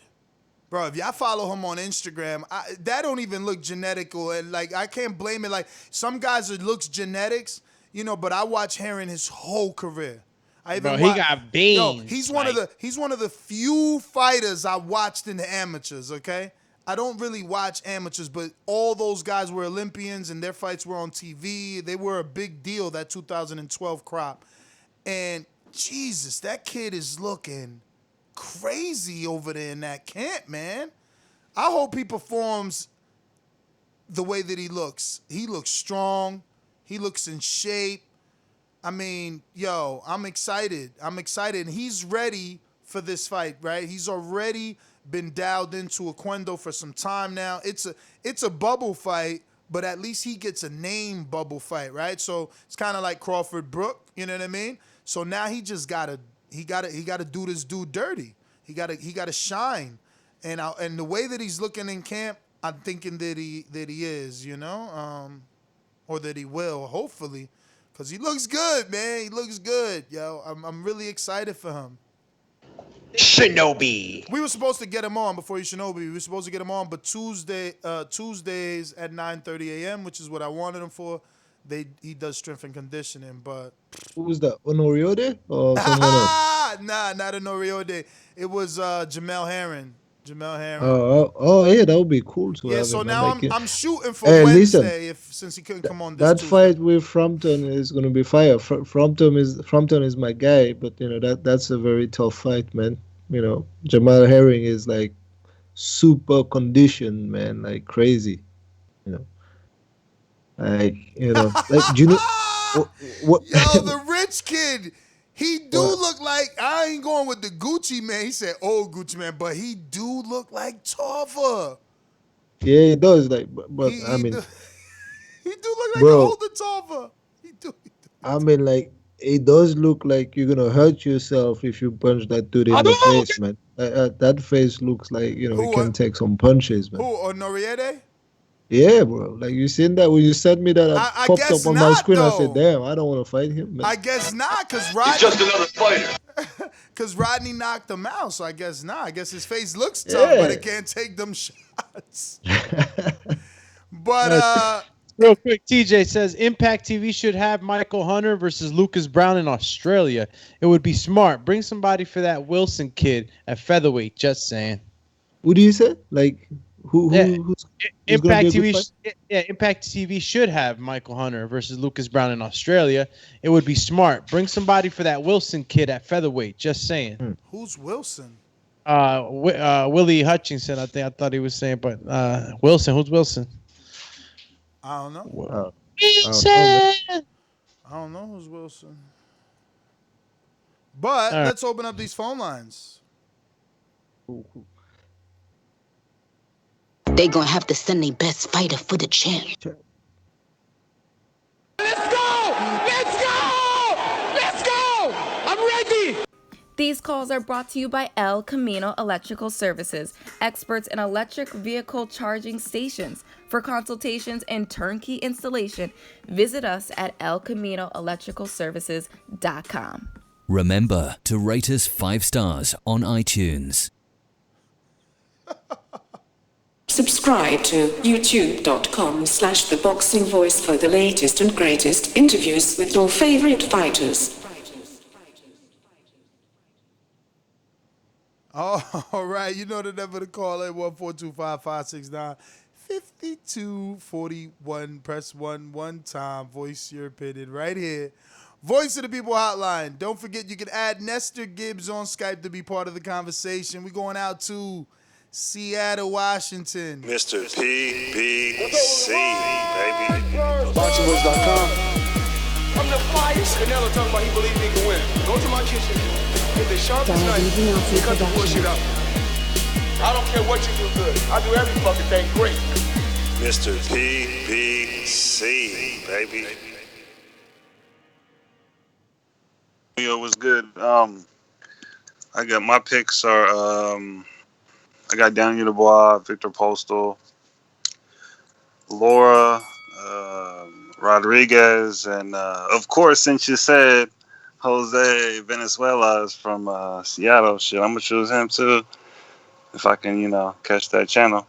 I was watching. I got Jared, the real big baby. I was watching Hernandez Rodriguez, and I stumbled upon a fight.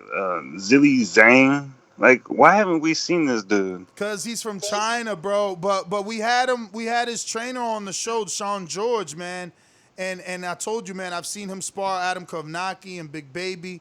He's good, He's man. big for Nah, a he China is. dude. I even seen him spar Doomy. Doomy He sparred him. is the sparring I got partner, the man. real big baby because I feel like Hernandez be putting his head out there, just be taking those punches. So that's my call, and yeah. All right. Let's go down the line. Mario, check Blog Talk for me. Looks like we got somebody. We're going to James Benitez. What up? Yo, good show, Ness, man. How you doing, fam? I'm good. Thank you for calling in. Hey, my picks this weekend are all A-sides, man. So I'm just going to keep it simple there. But, yeah, like my question that I asked, man, I don't think it was that difficult of a question, man. It surprised me how quickly that she kind of threw that question to the side just to Ray Flores. But even still, I just think that times like this, we should be trying to use, like, some of the more eloquent speaking boxers like Abner Mares or Sean Porter or whatnot, and just have them doing maybe forums or whatnot, maybe talking about social injustice, maybe things related to boxing or whatever, or things that may be going on in other boxers' lives. Just take advantage of the time just to put a new face on boxing.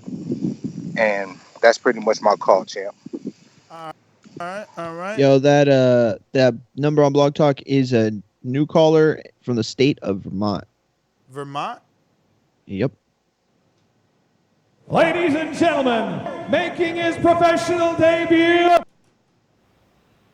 First time caller, 802. Who's this? Yo, what's good, Ness? This your boy Ron, yo. I've been on here before, yo. I'm kind of like a first-time caller this year, but I've been on your show last year, too. What's up? You said Ron? Yeah, Ronald. Ronald, thank you for calling in, champ. Talk to us. I just want to say, man, I've been enjoying your shows, man. I'm glad you guys are booting back up for the boxing season. Hopefully everything with the bubble stays, just that. Everybody stays safe and we still get to watch the fights that we want to watch. And I'm just being optimistic about this year and hopefully into next year. For sure, champ. And any predictions for this weekend's fights, or that's it? That's all you got? Oh, no, I got plenty of predictions. I got Ramirez. I got Dubois. I got, who else? There's a bunch of fights on. I got a few of them, man. I mean, I could sit up here and think about them right off the bat, but, yeah, I feel like Ramirez Angulo is going Truex? Who you got? Oh, man. Angulo Truex. Oh, that's a good one. That's a hard one, actually, because, I think so, too. I feel like Angulo. You know what? I seen the Sergio Martinez fight the other day, so I'm going to go with Angulo. I like that answer. You know what I mean? Back the hands of time. I like that answer. Because Sergio Martinez put it on that boy, man. I like the way he was on the ropes and everything. He showed boxing skills. So if Angulo can come in there and do that to Truex, hey, it is what it is, I agree. For sure, champ. Well, thank you for calling in, man. Oh, you got some more? You definitely got more time. Hold on. No, you definitely got more time. It's just you giving us those pauses. I don't know when you're done. Oh, okay. That's because, okay. Yeah, the Erislandy Lara fight against Greg Vendetti. I'm going to have to go with Lara, even though I know he's slowing up. But as long as he don't make, the crucial mistakes by trying to box with somebody, you know what I mean? Because he's older now. I know he's a dog, but, you got to be smarter nowadays. Don't get all lumped up, just because you want to prove a point. box circles around the mother bubble. You know what I mean? Like, be real with it. You know what I mean? Show your superior boxing skills more than just try to slug with somebody and not get hit. You see what I'm saying? For sure. Yeah, man. That's my call. But yeah, that's all I wanted to say. Thanks for letting me get my picks. For sure, champ. We go live every day, man. Join us. We got another first-time caller in Stockton. You sure? Ladies and gentlemen, making his professional debut. 209, what it do?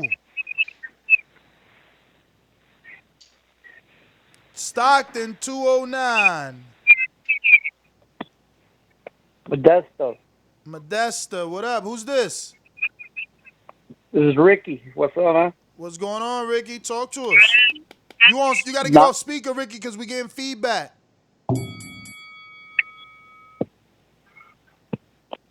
Yeah, no, what's up? I'm just, calling in the show first time. Been listening to you guys for a minute. You guys doing a good job. Thank you, man. Thanks, man. Yo, Jose Ramirez fighting. You over there? Ain't that your area? Yeah, right here. Well, he's from Fresno, about an hour and a half. But yeah, hell yeah, we're rooting for him. So hopefully he gets the job done. So right after that, he goes for Josh Taylor, and we'll see what's up. I'm not sure about if his trainer's going to be with Robert Garcia. I'm not sure if he has that the COVID thing, but yeah, for sure we're going for him. Why is it taking Robert so long to recover from that shit? Right? Like Jamel Herring he tested. He said he was sick, and he was back in the gym. Like, why? It affects older people. It can affect older people harder. Yeah, but Robert ain't that old, bro. Robert is younger than me, No, he ain't that old, but he's in the age demographic. I think Robert might be younger than me by like 1 year or so. Listen, I've heard like today only I spoke to people that said like, they still feel down now. They still feel tired. And it's been like 4 weeks, man. 4 weeks of feeling tired and lethargic, man. So you don't know, man. Damn. Sorry, go ahead with your call, man. I was just giving my Robert, pick. Man. Yeah. Well, so is he supposed to be there? Because I was hearing Mikey Garcia yesterday. He was talking a live video saying that he tested all week negative. So I'm not sure if he's going to be in his corner this weekend.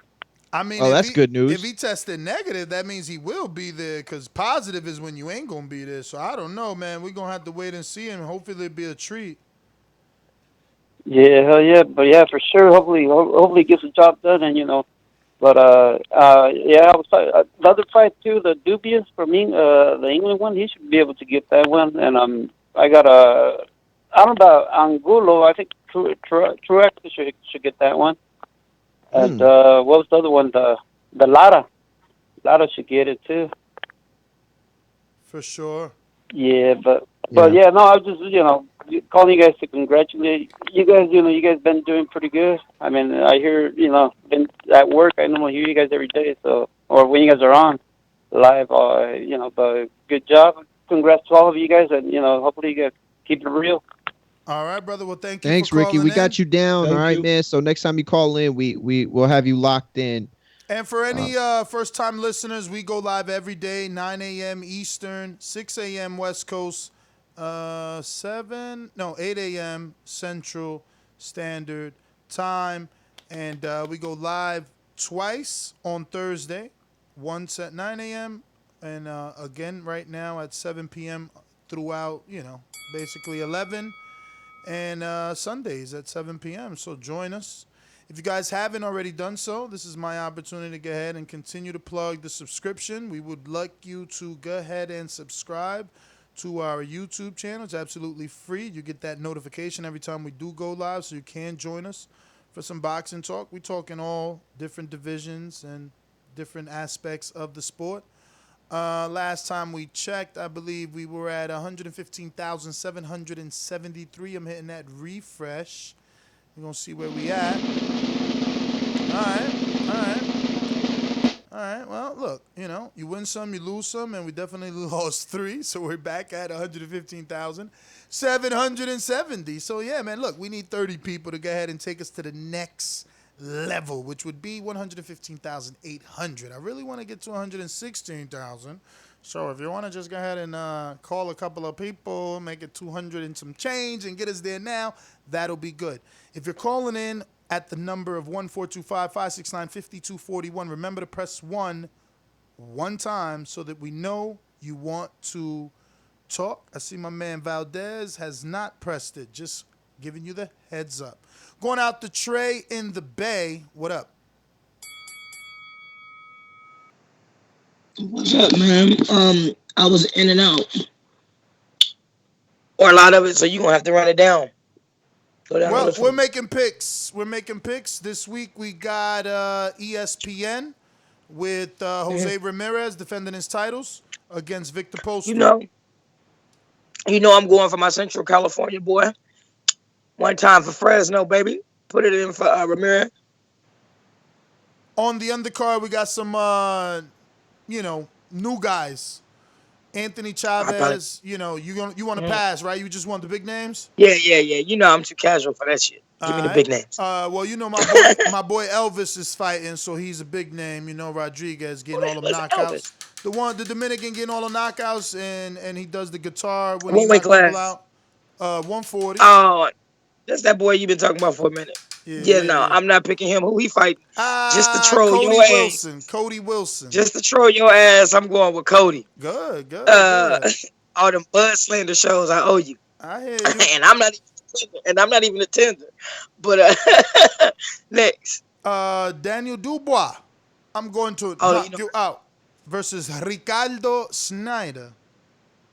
I'm going with Daniel Dubois. Who he fighting? Fujimoto little brother?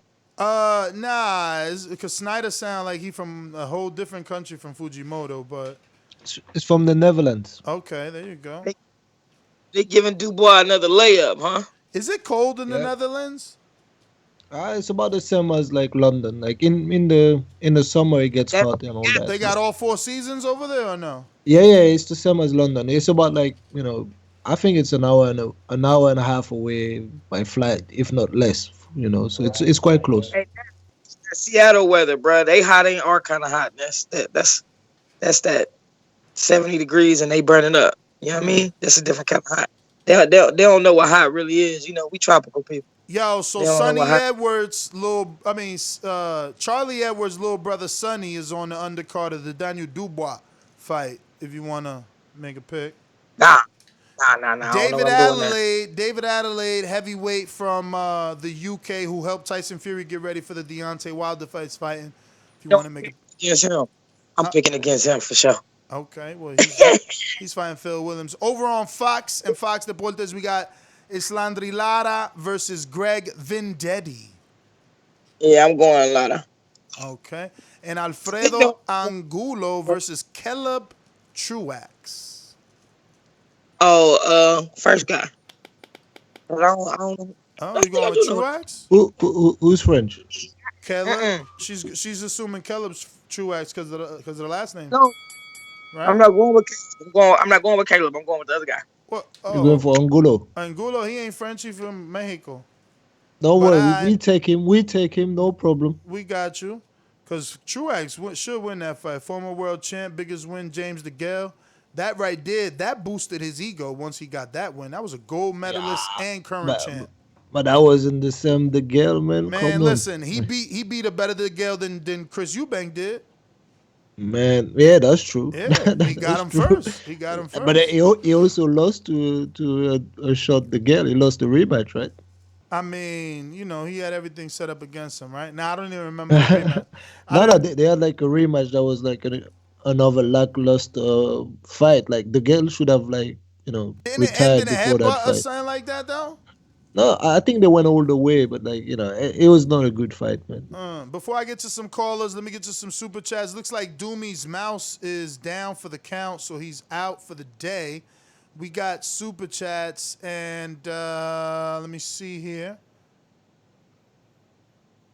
We're gonna take it back to Intrigue. And then go from there. Basil Lomachenko says, ask her, has she met Uncle Al Champies? Basil, all the ask questions are on Patreon, and we did have a post. You could have asked her that. Jordan Baker. Shout out to Jordan Baker. He doesn't ever call in. He grants his boomerang to J-Mac in New Orleans, and he's been doing that for a while. So I want to shout out Pound for Pound. Jordan Baker in Florida. The champ is here. The champ is here. Gotta do that for my pound for pounds. I gotta start bringing that champ is here for the stainlesses and the Jordans of the world. We got Jordan who says super chat to the real Mitty Mad. And that was when Ray. That was when Ray was coming at you. Skip him. Yo, you did look a little tight, but I like this is where you are separating yourself and distinguishing yourself from the other previous UK co-hosts. Like you challenge whatever people say and don't get mad. You know what I mean? Like that's part of the game. It's a discussion, man. That's all good. He can have his opinion. I can have mine. So it's all good, man. Yeah, I mean, but Ray was trolling. He poured it on thick, man. Listen, you can understand. Like he's getting his paycheck from PBC, right? That's all good. I could have said, you say you remain impartial and all that. But and again, when you say things like that, like you said, like if Floyd had ever lost, oh boy, you would have heard like all kind of like craziness, right? So it's normal, like it goes. Social media goes both ways, man. You talk your shit, like people are gonna get back at you. So that's all good. We got Steve with a super chat, who we're also gonna highlight. He says, "Great show. I needed this, Ness, and I'm highlighting him because he asked me to get Brittany." And he's a Patreon, and, I try my best to, do what it is that the Patreon family needs or wants in terms of guests and obviously direction of the show. And, so I'm happy you're happy, and I'm happy that you even super chatted, right? One hand washing the other. Appreciate the love. I know that y'all got to this one about the Impact TV. Here's another one from TJ who says, how funny would it be if Postol beat Ramirez after Ness said, what has Bud opponents done since that fight? I would use my entire call to laugh. Well, you would just be Dillian White. That's what Dillian White did when Wilder lost. He laughed. So if I would be wrong and you use your whole call to laugh, like, that's what you would be doing. But if Postol were to beat Ramirez, that would be the best thing that could happen to Crawford. Let's just be real. That strengthens his resume. And at the end of the day, that's all any Bud fan wants, is to not have to defend their fighter. And, that would be great for them. See, I don't have to worry about what y'all say about Keith because we know who Keith fought. You know what I'm saying? We going out to 704. You know what I mean? Josh, North Carolina, ringer status, cutting the linea. What up? What up, TBV? Can you hear me? My audio good? Yes, sir. Yes, sir. Okay. Ness, man, you was on your Newcastle Nets yesterday, wasn't you? You were repping hard for the UK, wasn't you? What we talking about? when you was going on that rant about Lillian yesterday after you got off the line with his trainer. I can understand, you was hyping him up. I stand by it. Well, let me ask you this question, man. You about rules, right? You agree to follow rules, right? I try, man, but some people say they were meant to be broken, but talk to me. Okay. Well, is the rules made to be broken twice? Or, excuse me, not the rules made to be broken. You're not following what your boss tells you. Well, I'm alluding to Lillian disrespected WBC twice when he told Luis Ortiz, "No, I'm not gonna fight you," and then he told Dominic Brazil, "No, I'm not gonna fight you," and then he go fight Chisora, and he fought Parker. And now the problem I got with Lillian is he didn't do what the WBC told him, but the WBC ended up giving it to him and telling him, "All right, if you be Oscar Rivas, you the mandatory." So he does that, even though there was a problem about him failing the steroid test. 90 seconds. So now my problem is I don't get why the UK, or even, I don't know, some people over here saying that he deserves a title shot when he wasn't even doing what he was supposed to get the title shot. Do you get what I'm saying? Not really, man. I think that Dillian White did enough to get a shot. He just all the champions were busy with bigger, better, opportunities. 60 seconds. So you telling me it's cool for a fighter to disregard what the WBC or the sanctioning body tell them and keep it moving and do what they want to do? That's what you're telling me? I mean, listen, fighters do that all the time. They vacate, they drop out of the rankings and get line up with another ranking. Danny was number 1 in the WBO. I don't see you getting mad at him. He didn't go to WBO. He went to WBC and IBF, but he was number 1 for Crawford. And then he chose to fight Earl. So, people gonna do what's better for them. Well, I guess what you say, but my other question is, do you think Lillian is a better fighter than Luis Ortiz? He got better wins. Right now as we speak. He got better wins than Luis Ortiz. Forget the wins, bro. I'm talking about eye test. You a boxer. You a hardcore boxing fan. Is he better than Luis Ortiz? He knocking people out more than Luis Ortiz. It's hard to say who's better. They ain't fighting. That's a fight that I've always wanted. So but he's my brother. Is he on the water right now? Like his audio sounds like crazy. Probably. Where is he at? North Carolina. Put your hands up. Go on and stand up. Yeah. Shout out to Mario. Yo, we going to Info Joe, because it ain't no show without Info Joe. Mr. Info Joe. This portion of the show we call In the Mr. Know, Info Joe. presented by my brother. Yo, what's up, my boxing brothers? Yo, first things first, man. Shout out to the boxing guys, man. We got some cool fights this weekend. You know what? I'm more excited about the Jose Ramirez fight, man. I'm picking Jose Ramirez. Put me down for Lara. I made my picks on Patreon, but put me down for Lara. Vendetti ain't ready. And who else we got? Give me Dubois. What else we got? Caleb Truax over Angulo. I made my pick on Patreon for that one. What else? That's basically all the big fights, right? All the rest, I made my picks on Patreon. Yeah.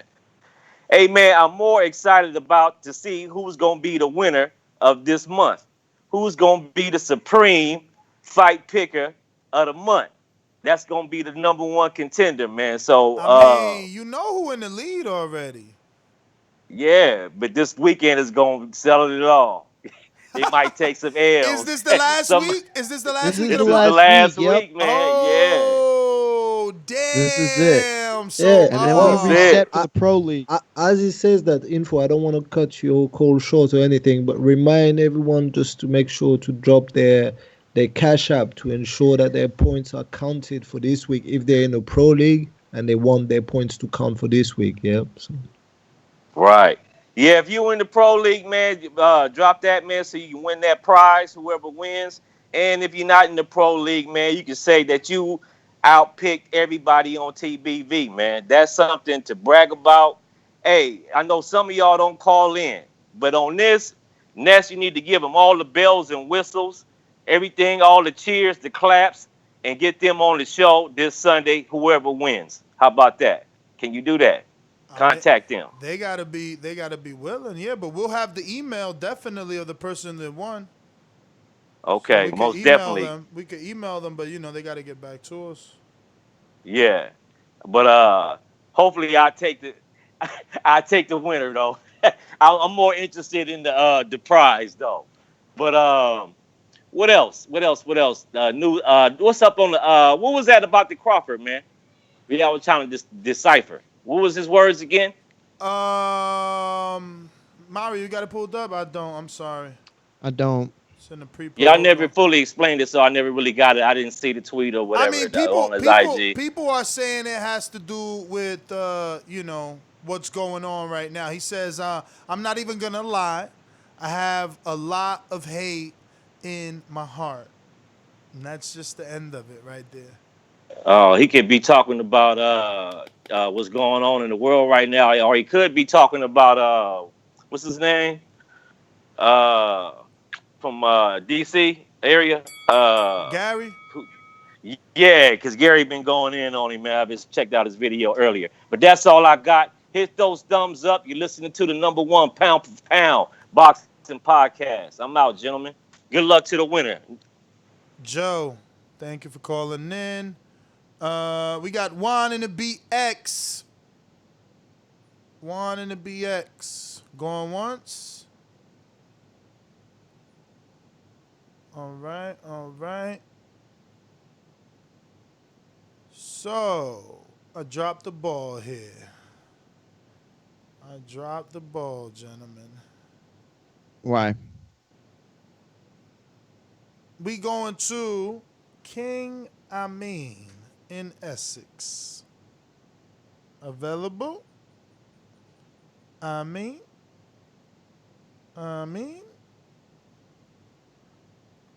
right. Majimba?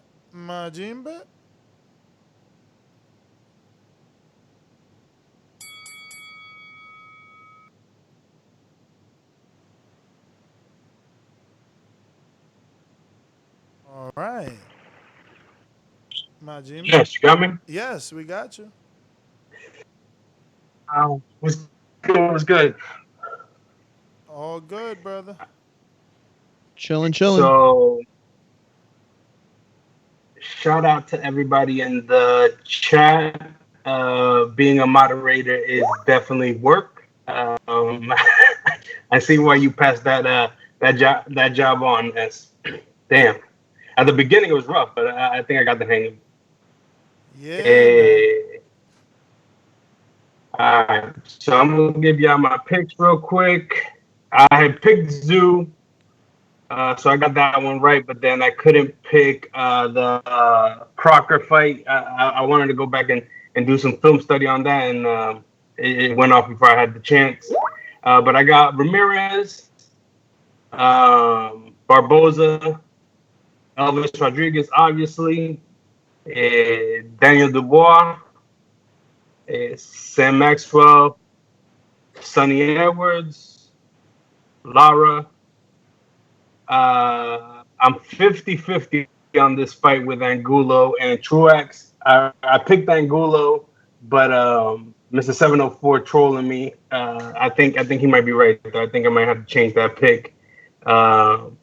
And then I got Evgen. I think that's his name. Deshaun Webster. And that's it. That's everybody. But yeah, man. Yo, I picked against Webster. I picked against Webster on the league. Yeah, I went with the Sweden. The Swede. Damn. The undefeated Swede. It's possible, man. I really don't know much about those dudes, man. I went with the Swede. So Majimba, you're a moderator now? You're sniping people in the chat? I'm trying to keep it down the middle. You know, just trying to tell everybody to keep it boxing. You know, I mean, there's a lot of nonsense for no reason. I mean, we're all a community here, so just, you know, I just really want to talk boxing. That's any other, you know, politics or any other stuff that they got going on, UK versus USA for whatever reason, like, you know, it really matters. All that stuff is nonsense to me. Just boxing. That's it. I'm not gonna lie. The last 2 days or so, you know, the chat's been like much healthier. So, you know, I'm sure you got something to do with it. Like, we've published the rules. You know what I mean? We got rules, and you know, people are abiding by them. So it's pretty cool, man. But Majimba, thank you for calling in. We're gonna go out to. Damn, you know what? I got to stall yet again. I got to stall. This is Life and Times of Nes GTO here. So, Mitty, man, how's your day? What up? He said, Mitty, how was your day? Yeah, Oh, how was my stalling day? here. I'm Oh man, stalling good, here. good. Like when good in general. I've hit the gym. I was Damn. teaching a class Yo, and all that. gym's not open for us yet over here, but September Oh, are 1st you allegedly. serious? We got people back in the gym normal now. So I'm just teaching people. I'm training a little bit. Man, I even had like sparring. Man, I had like few rounds with Niger chick. Man, What? you know. Yeah, I mean, like you need to get her back into sharpness, right? So and there were really no girls for her to spar. Like so, we did like a little free rounder there. And yeah, man. Damn, It shout out was to Naja. Yo, I want to see a Naja fight, honestly. Ever since you and her did pad work in front of me, I was like, whoa, she really got a nice little left hook and some pop. I want to see if it Yeah, no, she translates. can fight. To be honest, she can fight. I wish like she was a bit hungrier for the game, but I think it's coming along. Like it's all about the hunger and wants to be Bro, out there doing his thing. she could get a Serrano shot if she hurry up. Hey man, if mom got a fight, like That's definitely what I'm Niger can get a saying. fight. That's what I'm saying. And that's not gonna finish like that. But at least I hope for her. Dog, Anyways, we could get Naja 4 fights in a year, and she be ready for somebody next year. But yeah. we got Mastermind. That's what I was going to find out, Kels. Mastermind, Kels in Cali. BoxingWords.com. This is dog. You put that heavy bag with eyeballs in the ring with me, and you're gonna see the biggest pain. I want all of them. Anyone that I can get because they're all big and they all make sense. BoxingWords.com. Yeah, shout out to TVV, man. Shout out to Dollar DiBiase, for that fresh beat. I'm gonna buy some more, man. Shit later on in the future. But I jumped on late, man. I caught the tail end of Ray Flores, had me dying talking about Dillian White. That shit was hilarious. But as far as the fights this week, I mean, I'm stepping out of the game this weekend, man. I'm just gonna chill. Wait, did you suffer a loss? That doesn't even sound like it. What you mean you're gonna chill? Sometimes, man, you just gotta take your winnings, man, and just be happy with what you got. You know what I'm saying? So I think I'm gonna jump back in whenever we get these Charlo fights coming, man. I'm seeing some parlays with them, but yeah, I'm just gonna chill for a little bit. Wow. Chris Congo, man, he put me over, man. And I've been sitting on that Chris Congo ticket for weeks, man, just waiting. Like, man. Yo, Kels, just buy me a burger next time I'm at Border Wars, man. That's all I need. Just a burger, bro. Hey, we doing surf and turf. Fuck a burger. You know what I'm saying?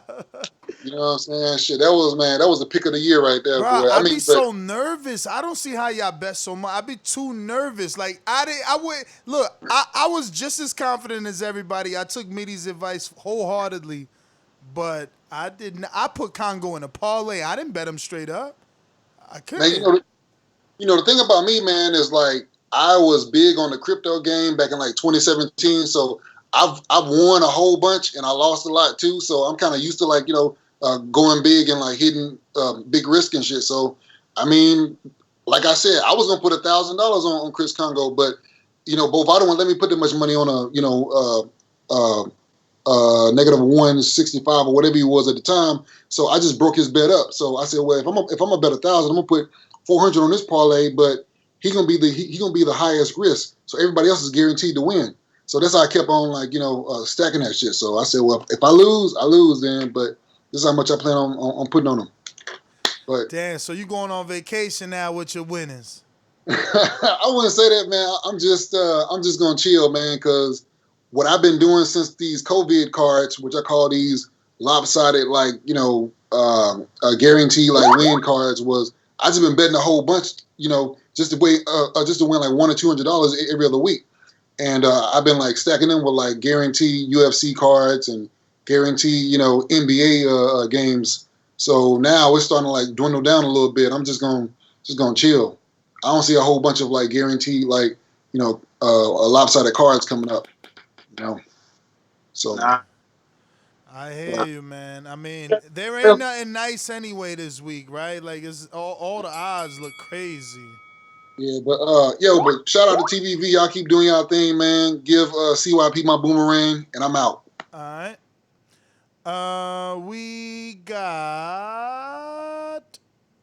We went to King. I mean, he was no. Majin Bez, no. Steve in Chicago. What is up? My town up in K-Town. Hey, Daddy, this is $1 beat. I drink soda, I eat pizza, I hang out with chicks all day. These fighters still can't beat me. They fighting every day, they gain the gym every day. Just give me 6 weeks, and I got it. welterweights.com. Yo, Ness, what's happening? What up, champ? Yeah, for my picks, I'm gonna just pick 2 because the rest of them we pick on Patreon. So for the show, I'm just gonna pick the 2 fights that I believe are 50-50 or could be 50-50. So, and I'm picking Ramirez over Postol, and I'm gonna pick Truax over Angulo. The rest of them are pretty easy picks, but those are the 2. Those 2 fights to me are the 2 fights to watch this weekend. Damn, Postol's a plus 500. Yeah, they're tight. But hey, man, I wanted to tell you, man, I didn't know you were getting Ray on. A quick story, Ray grew up close to where I live, and he got his start on a local radio station announcing high school football and basketball. And a lot of, young Latinos especially, look up to him because he made it. He's a good dude. Yeah, man. And I actually, funny story, I worked with one of his uncles. I don't know Ray personally, but I used to work with one of his uncles at a job I had. So, yeah, man, he's a good dude. He's got a big family, good family. Man. He's always treated me very nice. Ever since I met him, he's always said he listens to the show and says like little things that lets you know that he listens. So he's always been a good guy. I didn't know he's the one that set up the interview, but I didn't know he was gonna come on. So that's why I didn't have a post for him. That was sporadic. That's how I found out. That's how I found out who she was, because I'd never heard of her. That's what I was telling you. Like when I was. Like, we never hear from them, from the PVC, the behind-the-scene people too much, But yeah, man, great. The interview went great, man. I loved it. It made my night. And then, hey, man, to Coach Mitty, we were talking earlier in the chat. To me, I've been talking to a few other people. I say put a 10-rounder and up on that league. And the only reason why is because at least in a 10-rounder, the guy has had some fights, and you could do a little research on him. And usually 10-rounders are tight. But with like these 6-rounders and 8-rounders, I know this is a new league, and we're just starting this, but just my opinion and info agreed with me on this. I would say stick to just 10-rounders and up. And I don't care what country they're in, but just, because people say I'm a hater, but I don't care. But the 8 and 6-rounders, man, it's hard to, it's like you just go to box rec. We don't know a lot of these guys, even in America, Mm-hmm. So my suggestion, I say 10-rounders and up, 10 or 12-rounders. I'm good with any and all of those. I hear you. You got a boomerang too, so I'll come back to you. But so if we're looking at today's card, right? Let me see. Is it just me and Manny? I gotta get this thing here. Oh, it can make sense, but I'm sure that there will be exceptions here and there. Right? Let me just say, if we went with that rule without, like you're saying, having some sort of exception, then Elvis wouldn't have made the cut. Won't be on there. Adelaide wouldn't have made the cut, and I want to see David. I want to see if he pans out. I've been following him. I tried to schedule him. Yeah. He was Tyson Fury's sparring partner. Jared Anderson is Tyson Fury's sparring partner, so I'm giving him equally the same amount of publicity that I'm giving the American sparring partner for Tyson Fury. So, we got to keep that fight. Sonny Edwards is the brother, but that's a 10-rounder, so he's on a 10-rounder. Yeah, with that rule, like I said, we're always gonna have to be flexible because things happen and all those things. My suggestion, and it's not even my suggestion, that's what has been happening. All the fights are up for selection every Sunday. I call in for Joe. I send the fights to you guys, and then we discuss what fight gets removed and what fight doesn't get removed. It's not like I'm doing it. Hey, And didn't we even post it last week? Didn't we post it too? For people to I don't think we posted, but we spoke about it on the show. So I just want to make sure that first of all we don't miss any fights, and that's number one, and then we can have a conversation. But I'm suggesting that we open up the group to more people, right? And I mean that's what I was trying to tell Steve also, right? So I know I was being cheeky on there and say, hey, send me the fights and do that. But if you want, when I call, what's his name, info on Sunday, you can be part of that call too. No problem. Steve, or whoever wants to be on there. Steve, they put you on the committee. We're going to see a bunch of Chicago fighters now. Nah, they don't fight 10 rounders, man. What are you talking about? We're going to see, what's her name? Sunny. Damn it. The girl that Summerlin. Yes. Yeah, man. No, but it's not. It doesn't not just go for Steve, right? Anyone wants to maybe put the idea would be to put it on Patreon, even drop the list on community page on Patreon and see what people come back. I mean, if you want me to do that, if you send me the list, the full list, and then you can just put it on the community, and then we look at the comments and stuff like that. Let them comment and go off the comments on which one you should keep or take off. Yeah, we can do things like that. Or I can put them all as a poll, and you vote. You vote on the ones that you want to stay there. To vote. No, not separate though. Not separate, meaning each. Never mind. But anyway. I mean, we'll work it out. We'll work it out. But Steve, you've been invited to the committee. We're going out to Stonebone in Colorado.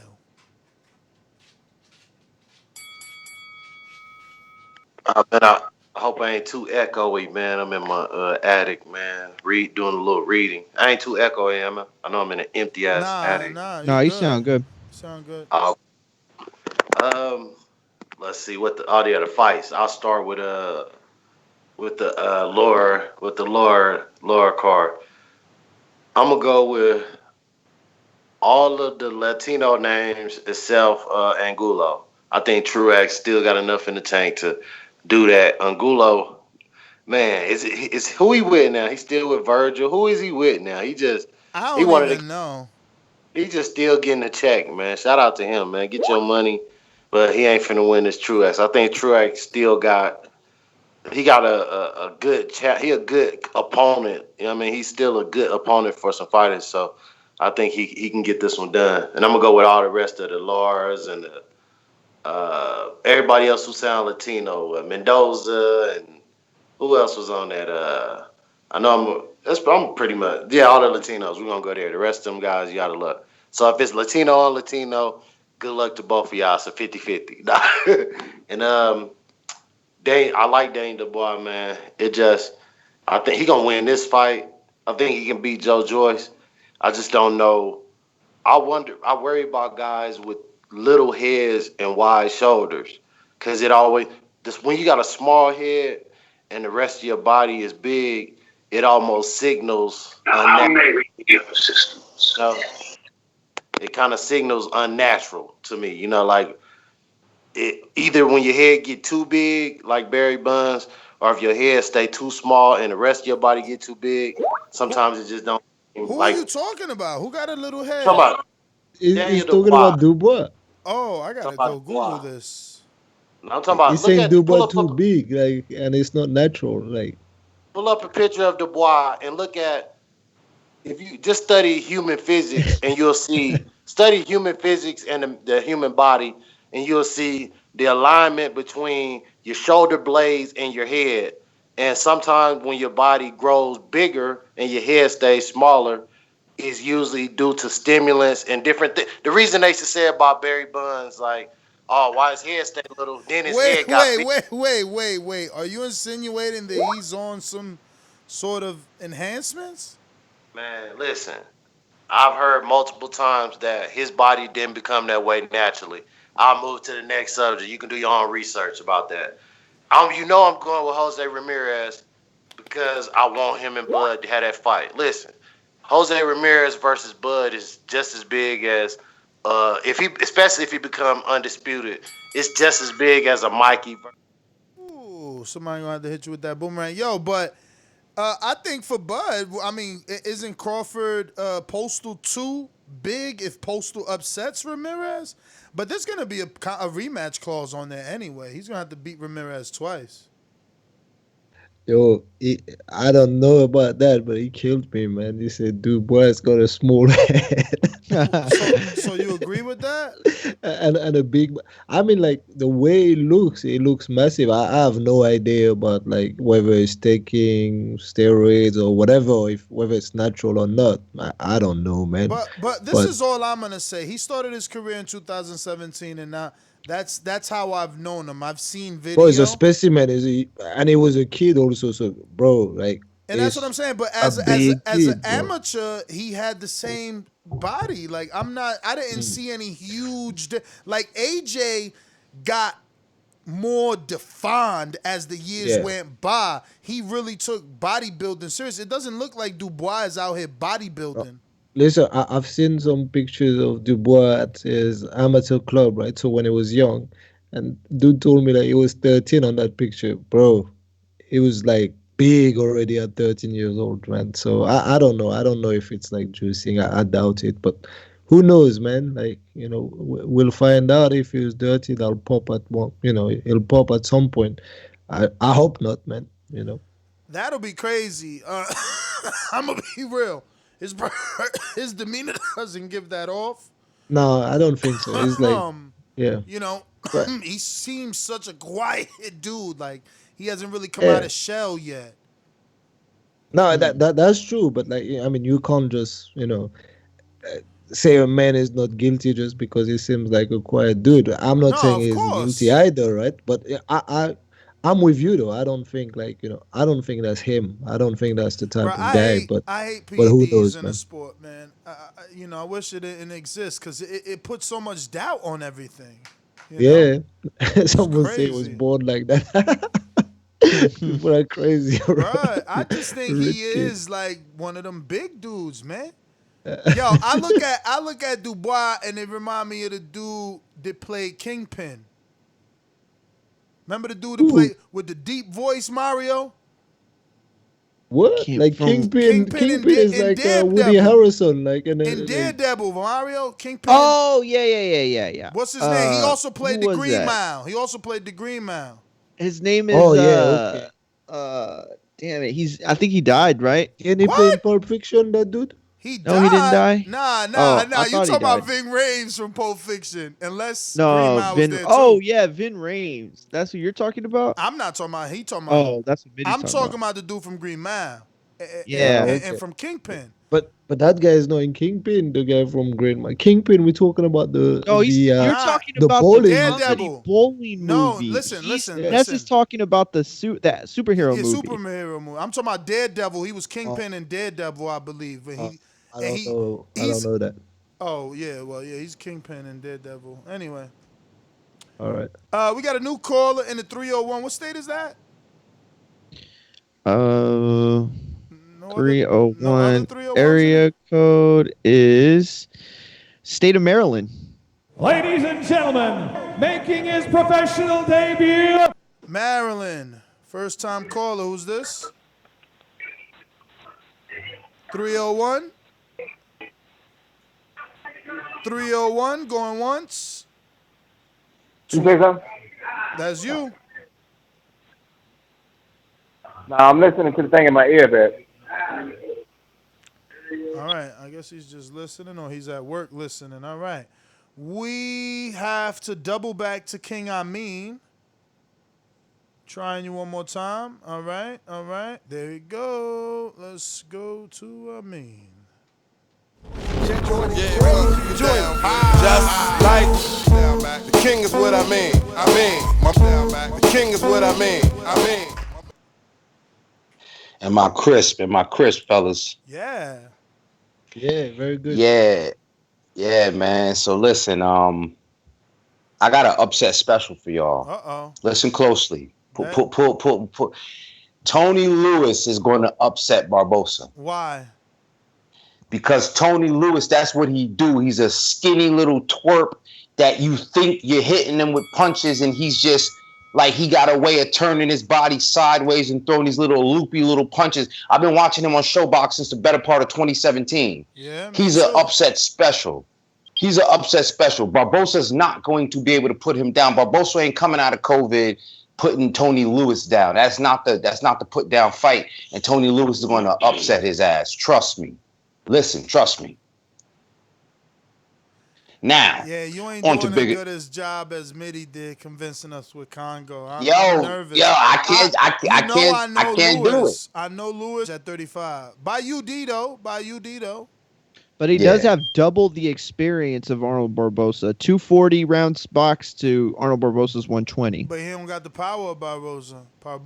Listen, but I'm liking what King Amin is telling us though. That's the kind of thing I want to hear. He said he's been watching him for years and he's the upset specialist and all that. Hey, don't make me change my pick. I mean, Hey, listen, trust me.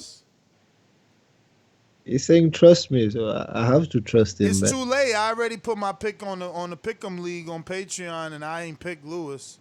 We can change, Nah, I'm good. I don't be doing that. All right. Yeah, outside of that, though, man, DBX is asking me what's up with Saturday, man. So I'm gonna leave that up to y'all, man. I'm ready. I was ready last week. I know we had some circumstances, but you know what I'm saying. Let's get this, let's get this battle bars thing going. We, a week in between, it felt all right, but it. Mario, the one owes an explanation. He had, something come up. Hopefully, everyone is available from last card for this card, but it's late in the game. No. Yeah, listen, but Mario don't owe no explanation. All he owes is his attendance and his presence. No explanation needed. Yeah, that's all we got. It's a little late in the game to set anything up for this Saturday that isn't already scheduled with I guess Sony or something like that. But if it was in place from last Saturday, ain't much to set up. It's like if Eddie Hearn left the matchroom ring out. You right. Yep. So Mario, he's putting the pressure back on you. Are you ready for this Saturday to take on your battle with King Amin? The hell, I thought we were already set. You said August 29th was the makeup date. That's what I'm saying, man. Let's give the people what they want, and that's what I'm saying.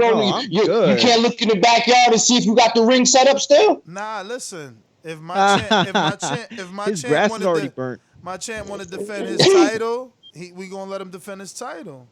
Yeah, Saturday, listen. So let's set off the weekend. We got a great weekend of boxing, so let's set it off right, Mario. Let's show up and do this right, and then we got the live chats and we got everything else going. Let's do it like that. That's gonna be fire. That set up like that. Call out. Yo, see you Saturday, champ. Looking like King born Brooklyn.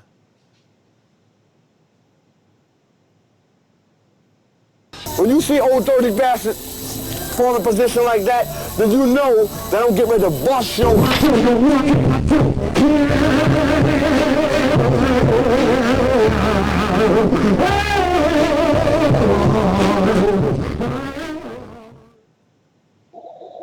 Yo, you hear me? You hear me? Yeah. What's going on, people? Yo, shout out to everybody in the back chat.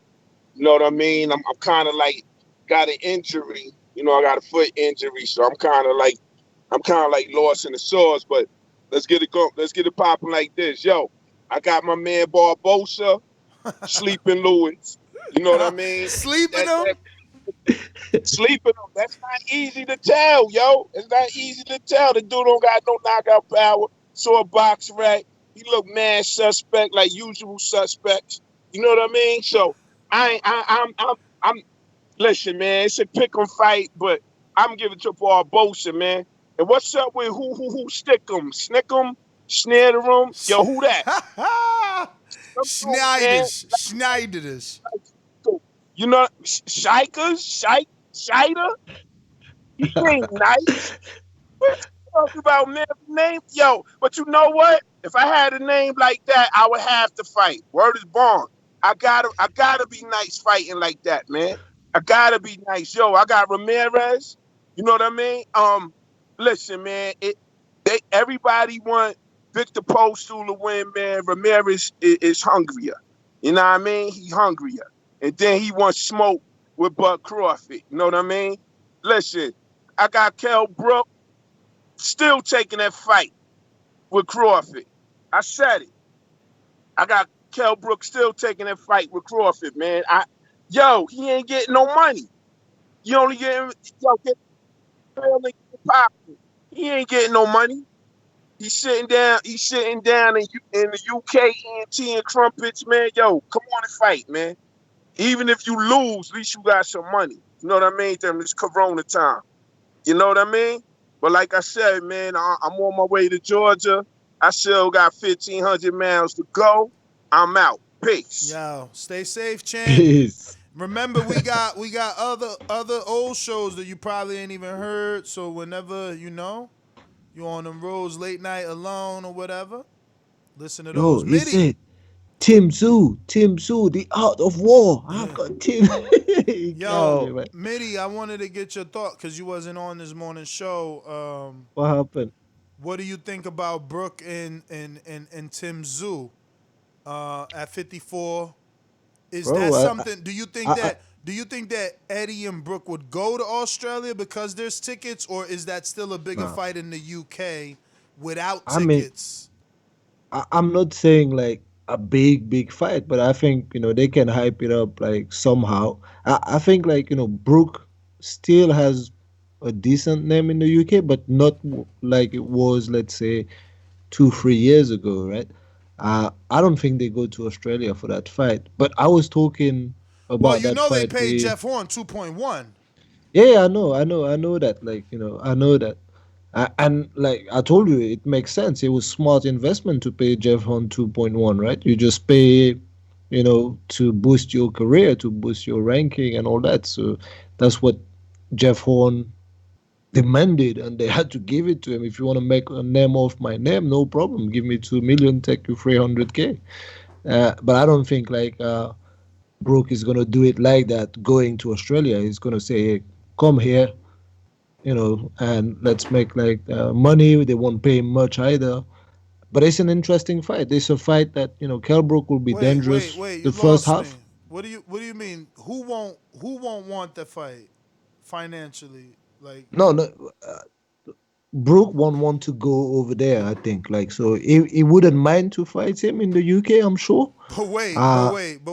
But it won't go to Australia, man. But why not? If they offer him the same 2.1 that they gave Horn, which obviously they could do, now Brooke brings Sky Sports pay-per-view plus the Zone USA Brooke money. Can just like, Brooke can just like, a bigger fight with a bigger name and get more money, right? But he's not. But he's not. Listen, like, I mean, they just it's offered him 1.5. Yeah, but that's not what's gonna happen. That 1.5 is the one that is laughing at, right? So they're gonna end up at something above 2.1, man. Trust me. Like, they're gonna come back with a revised offer for Brooke, man. Like, you think like Brooke's gonna be okay? That's cool. Give me 1.5 and we're fighting. He's gonna laugh it off. He's gonna just they're gonna go above 2 million for sure. For they're gonna revise that offer. I mean, knowing that they started at 1.5 though, yeah, and that Khan received 8 million, Coppinger is reporting. Yeah, they're not gonna get 8 million. It's impossible now to get 8 million because of. But isn't it better? That's why I'm saying, if you can't even get what Khan got, go fight Tszyu. But why? Why? Because you could. And there's because fans you think and there's you money. think he's gonna win. You're gonna think he's gonna win for sure. Oh, you don't think he's gonna win?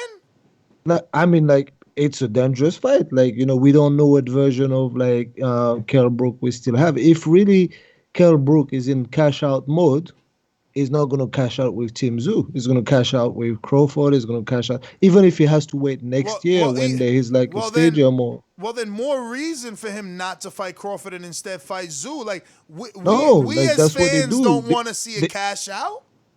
Like, let me tell you, Jeff Horn, like, is going to be remembered now as the guy who retired and was retired by Team Zoo. Like, and I'm sure that's not what he wanted. He got money, that's okay. Like, Kell Brook is never ever gonna want to be remembered as the guy that was retired by Team Zoo, right? So he's gonna want to be the one that gets say, okay, that's cool. I had my shot at Crawford. I made good money with it, and that's my parting fight. No problem. I can, retire happy knowing that I lost to Crawford instead of saying like, if he loses to Team Zoo, he's gonna get like I'm glad you gave us your opinion because I didn't think. See, I never thought Kell Brook would lose to Tim Zoo. I'm not saying that he will lose. It's possible. It's possible because you don't know what kind of fighter is left, like the state of like Tim, of Kell Brook, and Brook will give him all kind of problem in the first 6-7 rounds. If he goes past that, you don't know who you've got left. You got someone who's got two broken eyes, man. What are you talking about? Like, and you got someone that we know is fading towards the end of the fights, and he's not getting any younger, and he's there with a young guy who's hungry, So it could happen. It could happen. It's dangerous. Makes no sense for him. Go with big name, get money, and then retire. Yeah, man, I really don't want the Brook fight if it's a cash out. We're going to go to TJ on the Super Chat. Says Mike Clark Duncan, and he passed away years ago. And Daniel Dubois does look mad unnatural now that I'm looking at it, Stone. Hashtag Ray Robinson. Hashtag get him. Hashtag Ohio. Oh, man. He's gonna make me get Ray Robinson, but it's just not the same type of interview, dog. Like, you guys are gonna be pumping Ray up and souping him up in the comment section and in the Patreon, and it's like nobody wants him to fight Crawford, but you, TJ. I'm not trying to be part of the campaign that gets Ray that fight. Like, Ray needs to be Josecito, Thomas Delorme, Jamal James. Then we could start talking about Ray versus Crawford. And I don't even think that should get you a Crawford fight, beating Josecito, Jamal James. Like, he's got to. It's no, man, no. He can't. Come on, y'all got to stop that, man. Yo, why y'all still bringing up this amateur laws, bro? Chill. Damn, Mitty, could you imagine being a pro fighter and losing to someone in the amateurs and people still giving you stick as a pro? This is what I'm saying. That's why people are careful about what they're doing with their matchups. Yeah, man. Like, people are ruthless, man. Yeah, we have one more super chat from John Feliciano. Says, shout out to TBV working. And Mario Kell Brook beats Amir Khan's arse. Had to come after you after your comments earlier. That is hilarious that you make that joke. That fight is done and that's it, I think they fight one day, honestly. Nah, that fight will never happen now. And I don't want to see it anymore. I wanted to see it, but I don't want to see it anymore. Yeah, here's the only reason I would want to see it is just because we never saw it. Like, if somebody said, hey, you want to see Gamboa Wanma? I'd be like, yeah, sure. I'm not going to pay for it. I'm not going to, hold it to the same regard. But at the same time, they messed up big time. They could have made money, man. Yeah, they could have made money. That could have been a trilogy pay-per-view with as vulnerable as both of them were, because Gamboa would have won. He was always going to be my pick in the Lopez fight, but he was vulnerable enough that Lopez could have knocked him down a few times in each fight, maybe even won, because Lopez had a very big punch back then. But let me get to this boomerang from 704 to Steve in Chicago.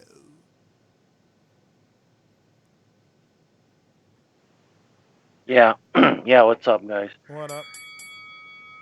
Yeah, I guess yeah, Joe was asked. I guess I'm gonna go ahead and join that thing for the Pick'em League. But like I said, I don't really care. Like I said, I just want the 10 rounders. But just to get, I don't want to spend too much time on talking about that. But Ness, like you were saying, Elvis Rodriguez, yeah, but like who is he fighting? Like these prospects when they fight, like we don't really know a lot of their opponent. We know about them, but like who's that guy? You know what I'm saying? Like when you're in a 10 rounder, you have enough information on both fighters to make some type of decision, because they've been around a little bit. The prospect fights, a lot of times, once in a while you'll get one that's decent, but a lot of times, like you don't know who the B side is, and usually they're wipeouts because they're building these guys up. But yeah, that's it on that. But hey, man, on this Australia thing, I just want to make a comment. Ness, this fight was big because it was Jeff Horn and this guy. Not every fight in Australia is going to be big. Those were two local guys. Pacquiao Horn was big. Oh, listen, man. Last year, I remember watching some fights, and they were on that ESPN Plus, and they were in Australia, and they were doing them in a strip club, man. And the strippers were walking around with the ring cards. Like, his boxing is not that big. Like, if they got a big name like a legend like Pacquiao, yeah. But, man, they put them fights in strip clubs and that down there. It's different over there. But, yeah, man, really, that's all I got. All right. Listen, tomorrow, join us at 9 a.m. For our morning show, and then you can also join us at 5 p.m. for Beating the Odds. And remember, I tried to tell Steve earlier, he just didn't hear. That's okay. So did Cody Wilson really beat him? That's my next question. So remember, he said, and you're right, Steve. You're right. You might, and both of us might find a bunch of fights that are 6-rounders where we don't have this information. But luckily enough, Elvis is fighting someone that's fought someone, and beat that someone at the very least, right? So Elvis is fighting Cody Wilson. Cody Wilson beat Dan Carpence. Dan Carpence is the brother of Tommy Carpence. So I'll have a little tip for y'all on the betting show as I get this information back from, sources close to the camp. Yeah, catch us out here tomorrow, 9 a.m. And like I said, 5 p.m., patreon.com, betting show. That is 15 and up, but, hey, well worth it when you land that parlay. We got 503 on Blog Talk. You never press 1, so you're going once, twice. See you later. All right, Mitty, staying up like a G. Ohio runs boxing with the super chat. Love last minute. Appreciate it, champ. Appreciate it as always. Yo, you didn't even say nothing about the Conwell interview. I put out the Conwell interview, or did I not? Because, I didn't hear you say nothing. My Gene Bet says boomerang. And there's TJ also on the super chat. And we got TJ with the super chat saying, we didn't want Aegis, but we consistently hear about it being a good fight and talk about Bud getting dropped. Plus, Bud is not only option for him. Facts. Only option for who? Constantly, excuse me. Only option for who? I don't know what we were talking about. Me Why neither. you I'm wrote lost. that? I don't know. I don't know the context. TJ, hit me up. Majin Besari, what up? Yo. So, Ness, I'm not going to say you're right about this Webster fight, but I'm changing my pick to a draw. These guys are both suspect. It's going to be the ugliest fight of the weekend. I can guarantee you that. So, yeah, I'm going to go for the draw. And then the second thing I had was appreciation. I heard Stone Bone this morning. He was talking about, supporting your own people and everything. And again, I think this is a community. So I'd say we do. This is, probably my pothead mind also thinking about it. We should do Appreciation Night in Colorado. Go to Stone Bones Dispensary everybody spend $200 to $300, and we can support one of our own. This is also, like I said, my pot had my thinking, but I think it's also a good idea. Most of us are smokers anyway. Well, That's my call. it's definitely an Untitled. I'll have a detailed answer for you on Untitled. Oh, what's that MIDI in his mic, or is it Mario? Mario, No, the it's me. mic toucher. I'm on That's me. Trey Boomerang. But yeah, I could give you a detailed answer on that on Patreon because it will be a lot of information. But I would love to do something like that. But Trey and the Bay, talk to us. Hey, Stonebone brought up something, man. I always say about Daniel Dubois. He got Anthony Joshua's upper body with Deontay Wilder's legs. You know what I'm saying? He always looked a little disproportionate to me. But I don't know if I think steroids or nothing, but I do think he built kind of funny. I feel like he kind of top heavy. But that's still my boy, man. I got him. I even got him beating Joe Joyce. So I think he up next out of the young guys. And then I had something else, man, but I forgot. That's my call. All right.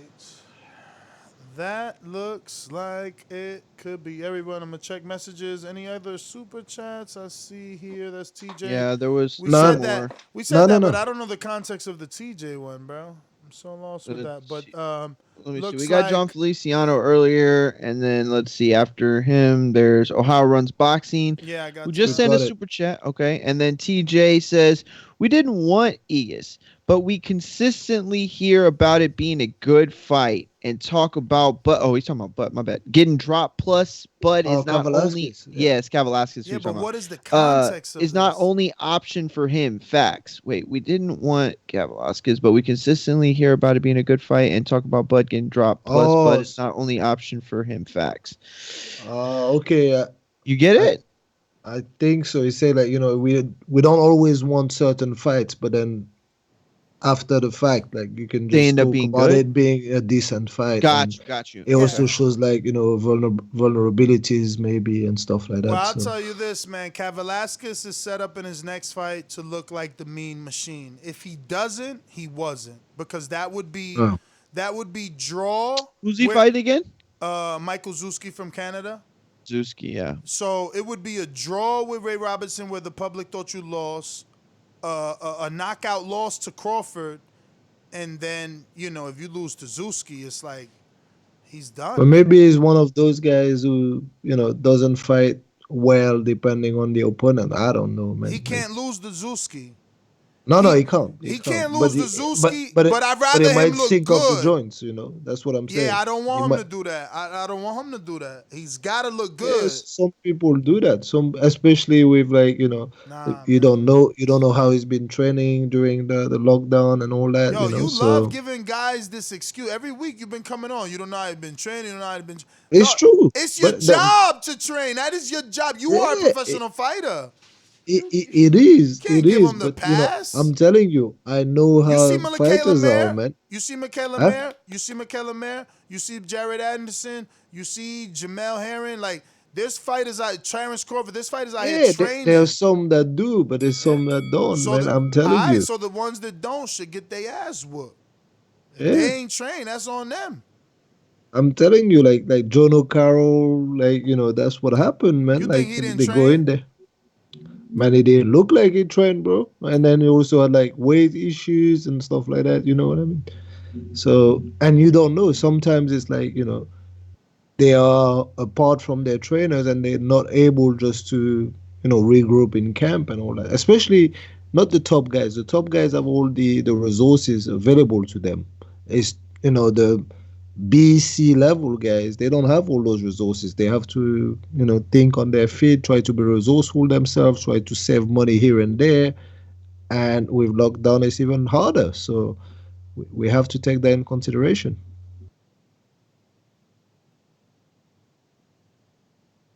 I still got you here?